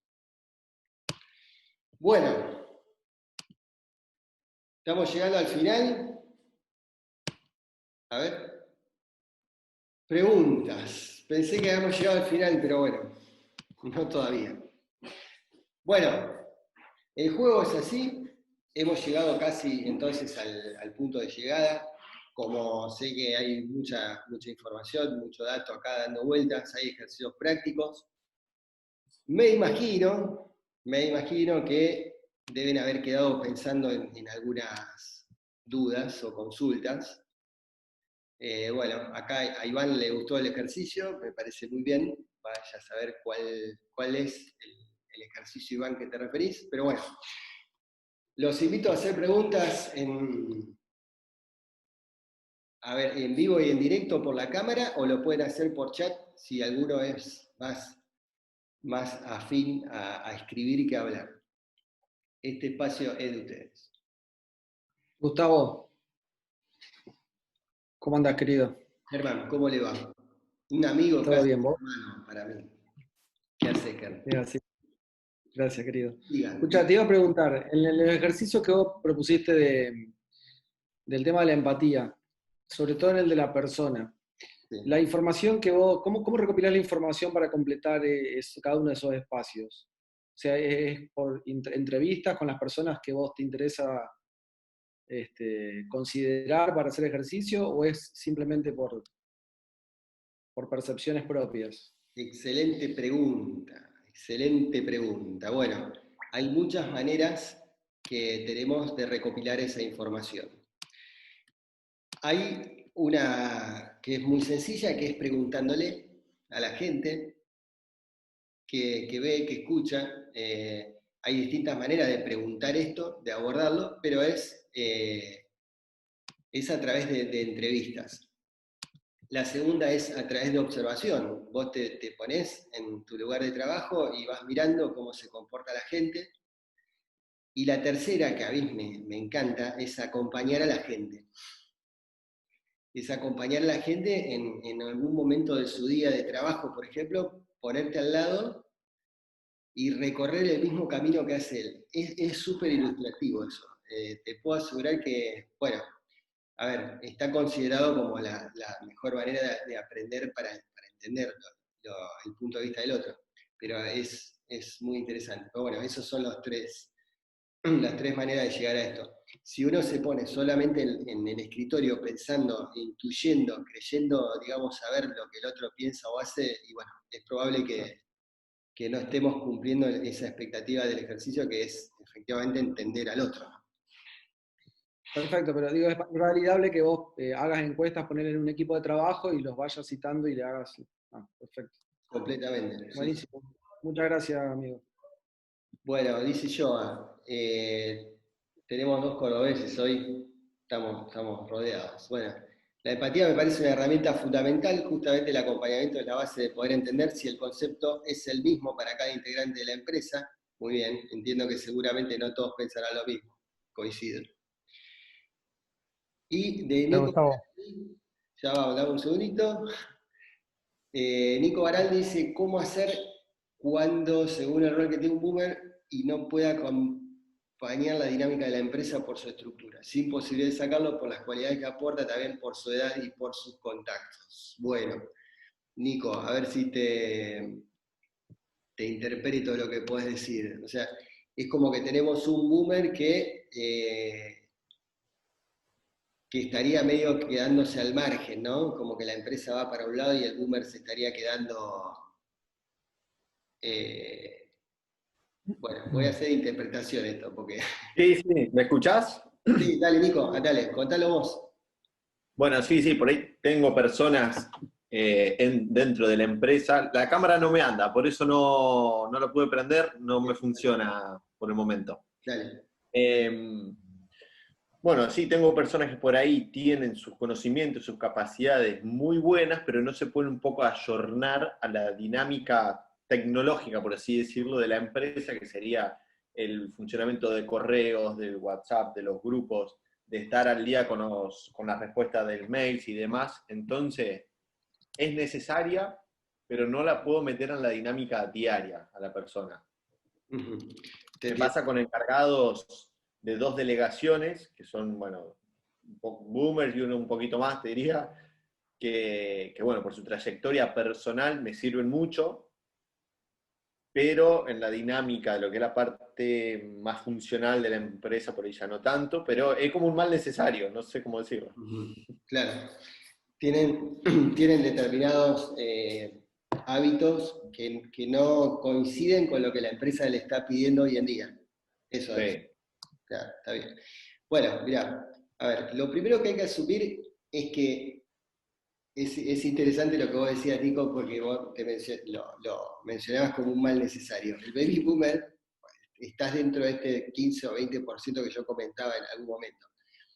El baby boomer nosotros tenemos que poder situarlo en cuanto a qué podemos capitalizar de su experiencia, qué podemos capitalizar de su conocimiento, qué podemos capitalizar de su trayectoria, pero bueno, por supuesto que eso no incida en el normal funcionamiento de la empresa. Si el boomer decididamente, acá tenemos dos caminos, si el boomer decididamente no quiere acompañar el crecimiento de la empresa en cuanto a, no sé, digitalización o nuevos procesos, si está directamente en la vereda de enfrente con respecto a la organización, bueno, no queda mucha cuestión que tener una conversación privada con él en donde se le pueda plantear qué espera efectivamente de la empresa y si la empresa no está adecuada a su expectativa, bueno, es una manera también de empezar a pensar en una desvinculación. Pero la verdad que a mí la experiencia lo que me marca es otra cosa, es que el boomer necesariamente tenés que empezar a generarle una nueva posición dentro de la organización, empezar a buscarle otras tareas que se puedan aprovechar mejor esto que te comentaba antes. Yo pienso que los boomers, todas las generaciones tienen cosas para dar. El asunto es primero poder determinar si quiere hacerlo, si sabe hacerlo y si puede hacerlo también, si tiene tiempo para hacerlo y si la organización también está dispuesta a acompañarlo en ese proceso. Por ejemplo, a ver, te cuento casos concretos. Yo he visto personas que estaban muy de vuelta en empresas en donde nadie apostaba ni dos mangos por ellos, que pudieron ser valorados nuevamente cuando empezaron a girar por sucursales, por ejemplo, y a capacitar a determinado personal, ya sea ingresante, dando inducciones, o bien transmitiendo un poco la filosofía de la organización. Es cuestión de buscarle un poco ese set o match de expectativas que pueda tener la persona respecto de la empresa también. Sí, poderlo yo, o sea, está en mi inteligencia poderlo yo un poco acomodar a lo que él tiene para dar y mantener sus bondades, que es lo que aporta la empresa, y no mucho presionarlo por el lado porque sé que no va a rendir, lo voy a poner por ahí en un compromiso y voy a pecar yo, por así decirlo, de mal director, por así decirlo, de la gestión. Tal cual, tal cual. No podemos forzar a alguien a Sí. hacer o a pensar cosas diferentes a las que desea. Eso no hay manera de lograrlo. Bueno, te agradezco. No, al contrario, a vos. Espérate. Leticia dice, ¿puede el margen de categorías cambiar según el entorno? Es decir, por ejemplo, en una ciudad chica. Bueno, me haces pensar, Leticia, dos cosas. Una que me olvidé. Por ahí hay un error en pensar que uno va, primero cuando era joven era un millennial, después fue un X y después es un baby boomer. No, vos sos X o sos baby boomer o sos millennial. Eso no se va a modificar. Podés ser un boomer viejo o un boomer joven, podés ser un millennial viejo o un millennial joven, pero vas a ser millennial o X, porque naciste dentro de la década del 60, del 70 o del 80 y es así. Bueno, primera aclaración. Pero la segunda, que dice Leticia, el entorno respecto de la generación, si puede de alguna manera modificarla o perfilarla, bueno, el entorno hace a la condición del nombre mismo y de la identificación de la generación, pero son hechos más bien globales, por eso no involucra tanto a la ciudad chica o grande. Te doy un ejemplo claro, que es el del corralito.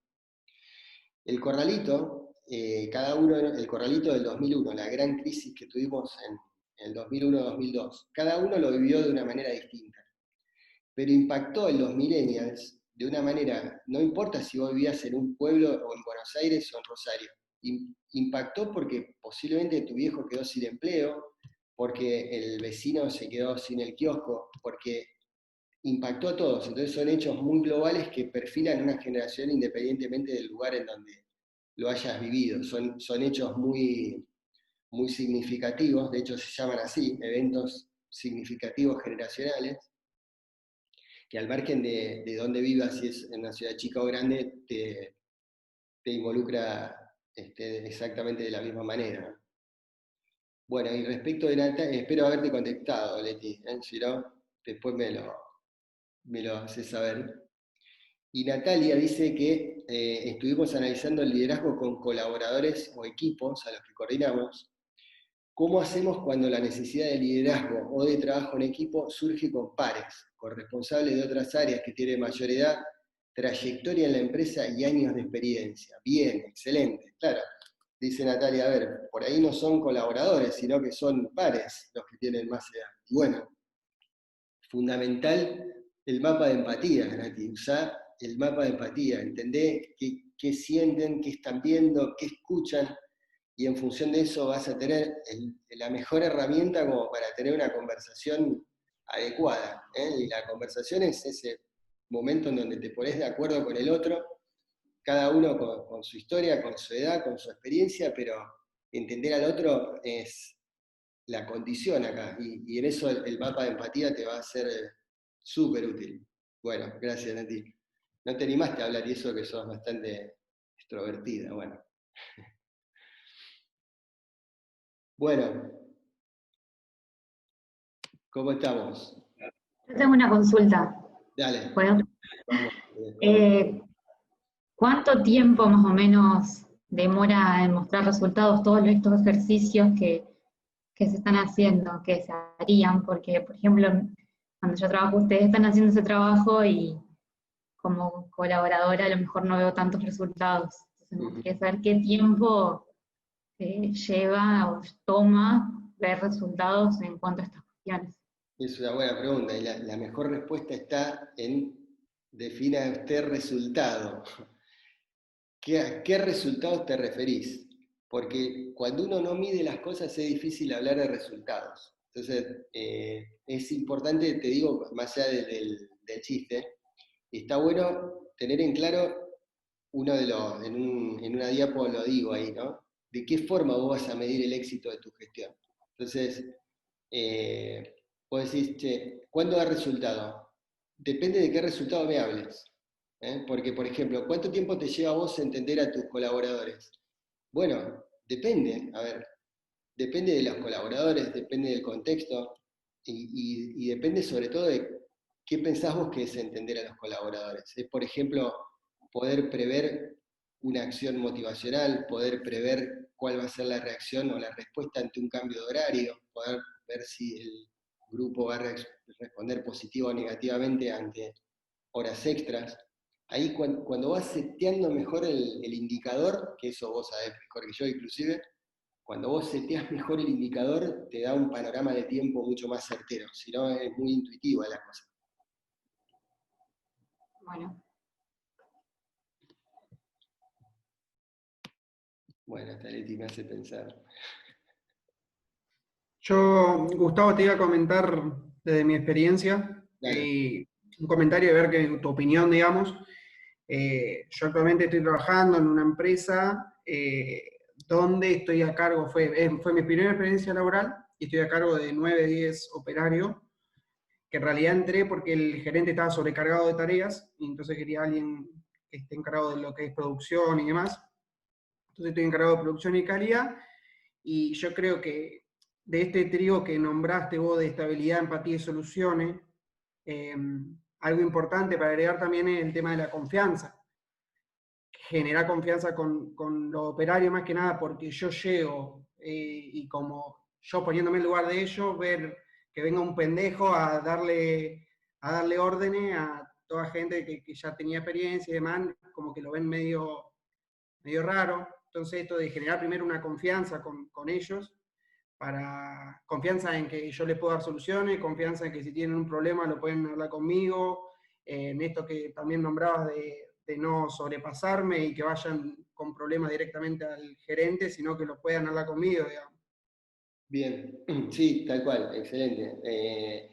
Acá, una vez más, yo insisto con algo muy simple. Si en el caso que nos comentaba Ezequiel, él va con una receta tratando de imponer esa receta, así sea cual fuere la receta, no digo de la receta de lo directivo, puede ser una receta de la que quieras. Si vos no conocés al otro, esa confianza que él dice es muy complicado de ganarla. Y para ganar confianza nuevamente, hay que ponerse en el lugar del otro, hay que ver lo que el otro hace, hay que escucharlo, hay que estar en el lugar del otro.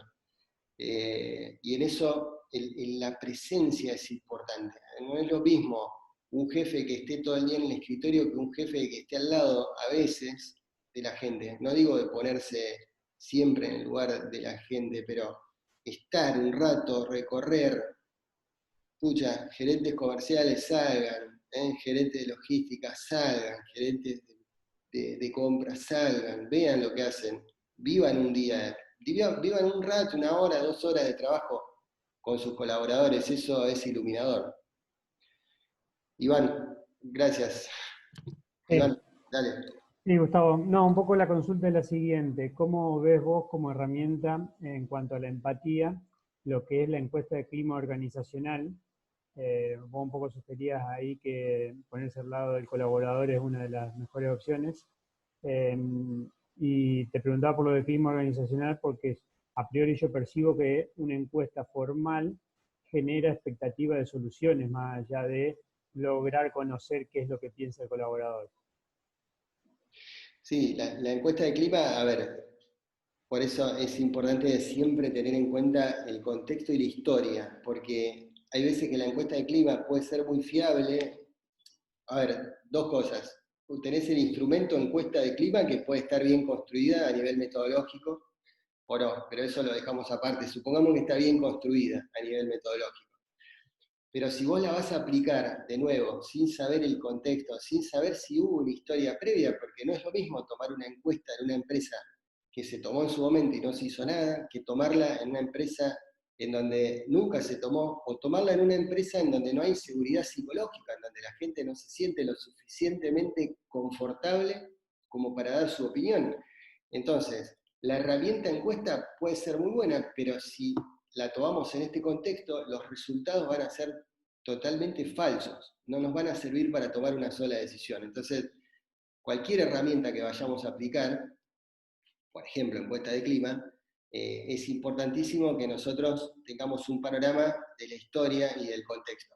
¿Cómo obtenemos? Vuelvo a lo que preguntaba Germán hace un momento, ¿cómo lo sabemos? Y bueno, hablando con la gente, investigando un poco, pero no nos arriesguemos a incrustar estas ideas en un contexto en donde no estemos del todo seguros de qué pasó antes, ¿no? Gracias, Iván. Está buena la pregunta. Bueno. ¿Alguien más? Hola, Gustavo, ¿me escuchás? Sí, avanti. Gastón. Soy Gastón. Diga. No sé si se me escucha bien. Perdón que no tengo cámara tampoco porque estoy con el celular y se me quedó sin batería. Así que estoy mirándote por una computadora y hablando por un teléfono de línea. O sea, una cosa extraña, pero bueno. Primero te agradezco mucho por este tiempo. Me gustó mucho la charla que estás dando. Lo bueno que nos llevamos herramientas prácticas, ¿no? Ya cosas palpables y no solamente algo verbal o algo que solamente vimos en un pizarrón, sino que nos vamos a llevar una herramienta donde realmente con 2 o 3 datos podemos llegar a una conclusión con nuestros colaboradores. Yo, más que una pregunta, quería hacer una analogía, que vos me dirás si te parece que es lógica. Mirá, yo cuando me pongo a pensar un poco en el liderazgo de la gente, el liderazgo de mis equipos, el liderazgo de las personas que conduzco, y quizás esto le pueda llegar a servir a alguien más, pienso en, obviamente liderar es que tenemos que lograr objetivos a través de influenciar de una manera positiva en las personas que lideramos, ¿no? Influenciar me refiero en el buen sentido de la palabra, ¿no? Hago una analogía con qué otras cosas de la vida, en qué otro ámbito de la vida pasa esto. Y me pongo a pensar que en pocos, excepto en las ventas. Cuando un vendedor tiene que cumplir su objetivo, es muy parecido a liderar. Tiene que cumplir su objetivo a través de influenciar en otras personas. Entonces, si el vendedor no sabe qué es lo que el cliente quiere comprar, de dónde viene, hacia dónde va, si lo que quiere comprar es un regalo, si es para una persona grande, si es para una persona chica, si es para una fiesta de 15, si es para una novia, si es para un novio, si es para un chico, para un grande, si el vendedor no sabe y no indaga en todas esas cosas, es muy probable que no logre la venta. A nosotros como líderes podemos usar esa analogía. Si no conocemos de dónde vienen nuestros empleados, hacia dónde quieren ir, cómo quieren transcurrir el tiempo en el cual van a estar con nosotros, es muy difícil que podamos lograr influenciar en ellos si no conocemos todos estos detalles. Yo trabajé muchos años en el free shop del aeropuerto de Ezeiza. Por ahí pasa mucho público, extranjero obviamente en su gran mayoría, muchos argentinos también, y el vendedor del free shop tiene que hacer 1000 preguntas antes de vender, porque no le va a vender ron a un cubano, ni le va a vender whisky a un yanqui. Si vos le querés vender whisky a un yanqui, vas a fracasar. Si le querés vender ron a un cubano, vas a fracasar. A un yanqui le tenés que vender dulce de leche y vino. Al cubano le tenés que vender, no sé, ropa de cuero, ¿sí? Entonces, si vos no le preguntás de dónde viene, hacia dónde va, qué nacionalidad tiene, va a pasar el verano en Cuba, va a pasar el verano en Estados Unidos, es difícil saber qué venderle, por lo tanto los objetivos son difíciles de lograr. Entonces a mí me sirve mucho hacer esta analogía cuando tengo que enfrentar situaciones complejas o situaciones de liderazgo en donde por ahí a veces la cosa no se resulta tan fácil. Y nada, me parece que era bueno comentártelo, a ver qué te parecía la analogía y si te parecía que podía servir como un ejercicio que uno puede hacer también a la hora de llevar adelante todo el material que nos diste. Bien, mirá, yo te respeto la analogía porque Gastón ha negociado con sindicatos medio complicados, así que él sabe bastante de esa capacidad de influir que habla. Yo soy un convencido que el liderazgo es influencia, obviamente, y también estoy convencido de que el trabajo hoy en día se perfila hacia lo colaborativo, y es importante que como líderes entonces entendamos que tenemos que influir también desde lo colaborativo, ¿no es cierto? Que uno se tiene que poner al servicio del equipo, como decía antes, como un facilitador, y para eso tomo lo que vos decías, y está bien la analogía en el sentido de que no podemos facilitar el trabajo de alguien del cual desconocemos cuáles son los obstáculos que él identifica como tales. Entonces, difícilmente podamos aportarle alguna solución a alguien que no sabemos qué problema tiene, ¿no? Así que bueno, sí, me viene bien la analogía, Tom. Gracias. Gracias, Gustavo. Gracias por el tiempo. Muchas gracias. A vos. Bueno. Gustavo, Iván, te quiero hacer 2 consultas. Iván, una con el tema de la comunicación. Por ahí el problema no es a través de qué comunicás, sino cómo lo comunicás. Entonces, me surge la duda de cómo nosotros nos damos cuenta cuando un método de comunicación está siendo efectivo o no. O sea, cómo mi forma que yo le digo a una persona de una orden, una crítica, lo que sea, está siendo efectiva o no. Y la otra es sobre la motivación. Lo poco que pude ver, hay veces que una motivación común en vendedores es la comisión. Hay muchas veces que la misma comisión hace que los vendedores insurjan, hagan acciones poco éticas, como prometer cosas que no se pueden cumplir, subirle el precio a los productos, etcétera, etcétera, etcétera. Entonces, ¿cómo medimos también que las motivaciones que nosotros estamos dando están siendo efectivas y no hacen que nuestros vendedores o nuestros empleados empiecen a realizar cosas poco éticas que no están en el código de la empresa? Bien, ¿no? Bueno, tiraste dos balas de cañón, Iván. Sí. Voy a tratar de resumirlo en pocas palabras. Primero, no me quiero meter en el terreno de parte del equipo de Human Touch, que podría darte una respuesta bastante mejor de la que yo voy a hacer ahora. Estoy hablando de Anita y de Amílcar. Ana es parte del equipo de Human Touch y es la talentosa en el área de comunicación nuestra. Y bueno, Amílcar, como todos saben, es el responsable de todos los desarrollos comerciales. Pero bueno, yo lo grafico de una manera muy salvaje y te voy a dar una sola respuesta para ambas preguntas. Vos tenés que hacerte un gráfico, un dibujito de una persona en donde vos toda consigna que le des para saber si impactó o no a nivel comunicacional, o toda acción si impactó a nivel motivacional, tenés que en ese dibujito identificar 3 objetivos: la cabeza, el corazón y las piernas. Toda comunicación tiene que entrar por la cabeza, afectar a las emociones, pero hacerlo mover al tipo. Y la motivación pasa exactamente lo mismo. Es racional, se siente en el cuerpo, pero fundamentalmente involucra el movimiento. Es el cambio conductual el que nosotros estamos buscando. Bueno, gracias, me tiraste una cuadrada, Iván, pero bueno, más o menos. No, pero fue buena contestación. Gracias. Tengo el de Moto G, que no sé quién es, pero bueno, dice que el trabajo en equipo siempre es importante, como la palabra lo indica. Cada participante de equipo de trabajo es importante por igual, tal cual, suscribo completamente. Bueno, y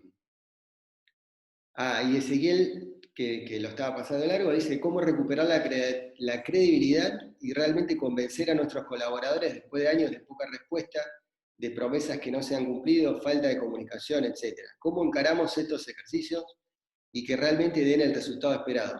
Bueno, Ezequiel, primero, no es fácil el tema de recuperar la credibilidad, la verdad que es verdad, esto cuesta construirlo y deconstruirla es muy fácil. Hay que empezar por acciones concretas, como decía al principio. Antonio, eras vos. Como decía al principio, las acciones concretas son acciones específicas. Yo prefiero algo chiquito y sostenido en el tiempo que no el gran proyecto con muchas luces y pompas y que después no pasa nada. Prefiero por ahí la acción pequeña y sostenida. Los 10 minutos de reunión, los 15 minutos de reunión, un espacio para hablar, para compartir, alguna charla de café, mejorar el comedor, mejorar el baño, mejorarle la condición de trabajo, ponerle una ventana si tiene calor, levantarle el techo, cuestiones así, bien específicas, así uno va ganando credibilidad de nuevo. Por supuesto que a partir de la conversación también, ¿no? Porque, a ver, hay que ver por qué se perdió esa credibilidad en ese caso, ¿no? Y poder de alguna manera resetear eso, ¿no? Pero bueno, lleva su tiempo, pero se hace a través de acciones sostenidas en el tiempo. Bueno, dice Priscila que le gustó también, que se tiene que ir. Bueno, Priscila, te agradecemos. Iván también se tiene que ir. Joa, bueno, se repita. Bueno, que no se corte, diría uno. Bueno, les agradezco mucho la participación. Tenemos gente de todos lados del país, tenemos gente de Buenos Aires, de Córdoba, tenemos gente del exterior, de España, de Bolivia. La verdad que es tenemos gente de Rafaela también. Bueno, la verdad que de Pergamino la tenemos ahí también. Pergamino a Virginia, bueno. Y gente de acá de Santa Fe, por supuesto. Como no podemos ser menos. Bueno, les agradezco un montón. Primero les agradezco la presencia, la participación, la onda, que me hayan escuchado. Eso para mí es valioso, espero haberles sido útil. Y bueno, ahora les vamos a mandar en estos días el link para que tengan acceso a todos los materiales que se dictaron hoy. Bueno, para la gente que no pudo estar hoy, que son varios, va a quedar grabada también y va a ser subida en YouTube con un acceso privado, que también se los vamos a pasar para que la puedan compartir con sus equipos de trabajo o con aquellos que consideren que les puede ser de utilidad. Bueno, gracias a todos, de verdad. Les mando un saludo grande, que tengan lindo fin de. Gracias.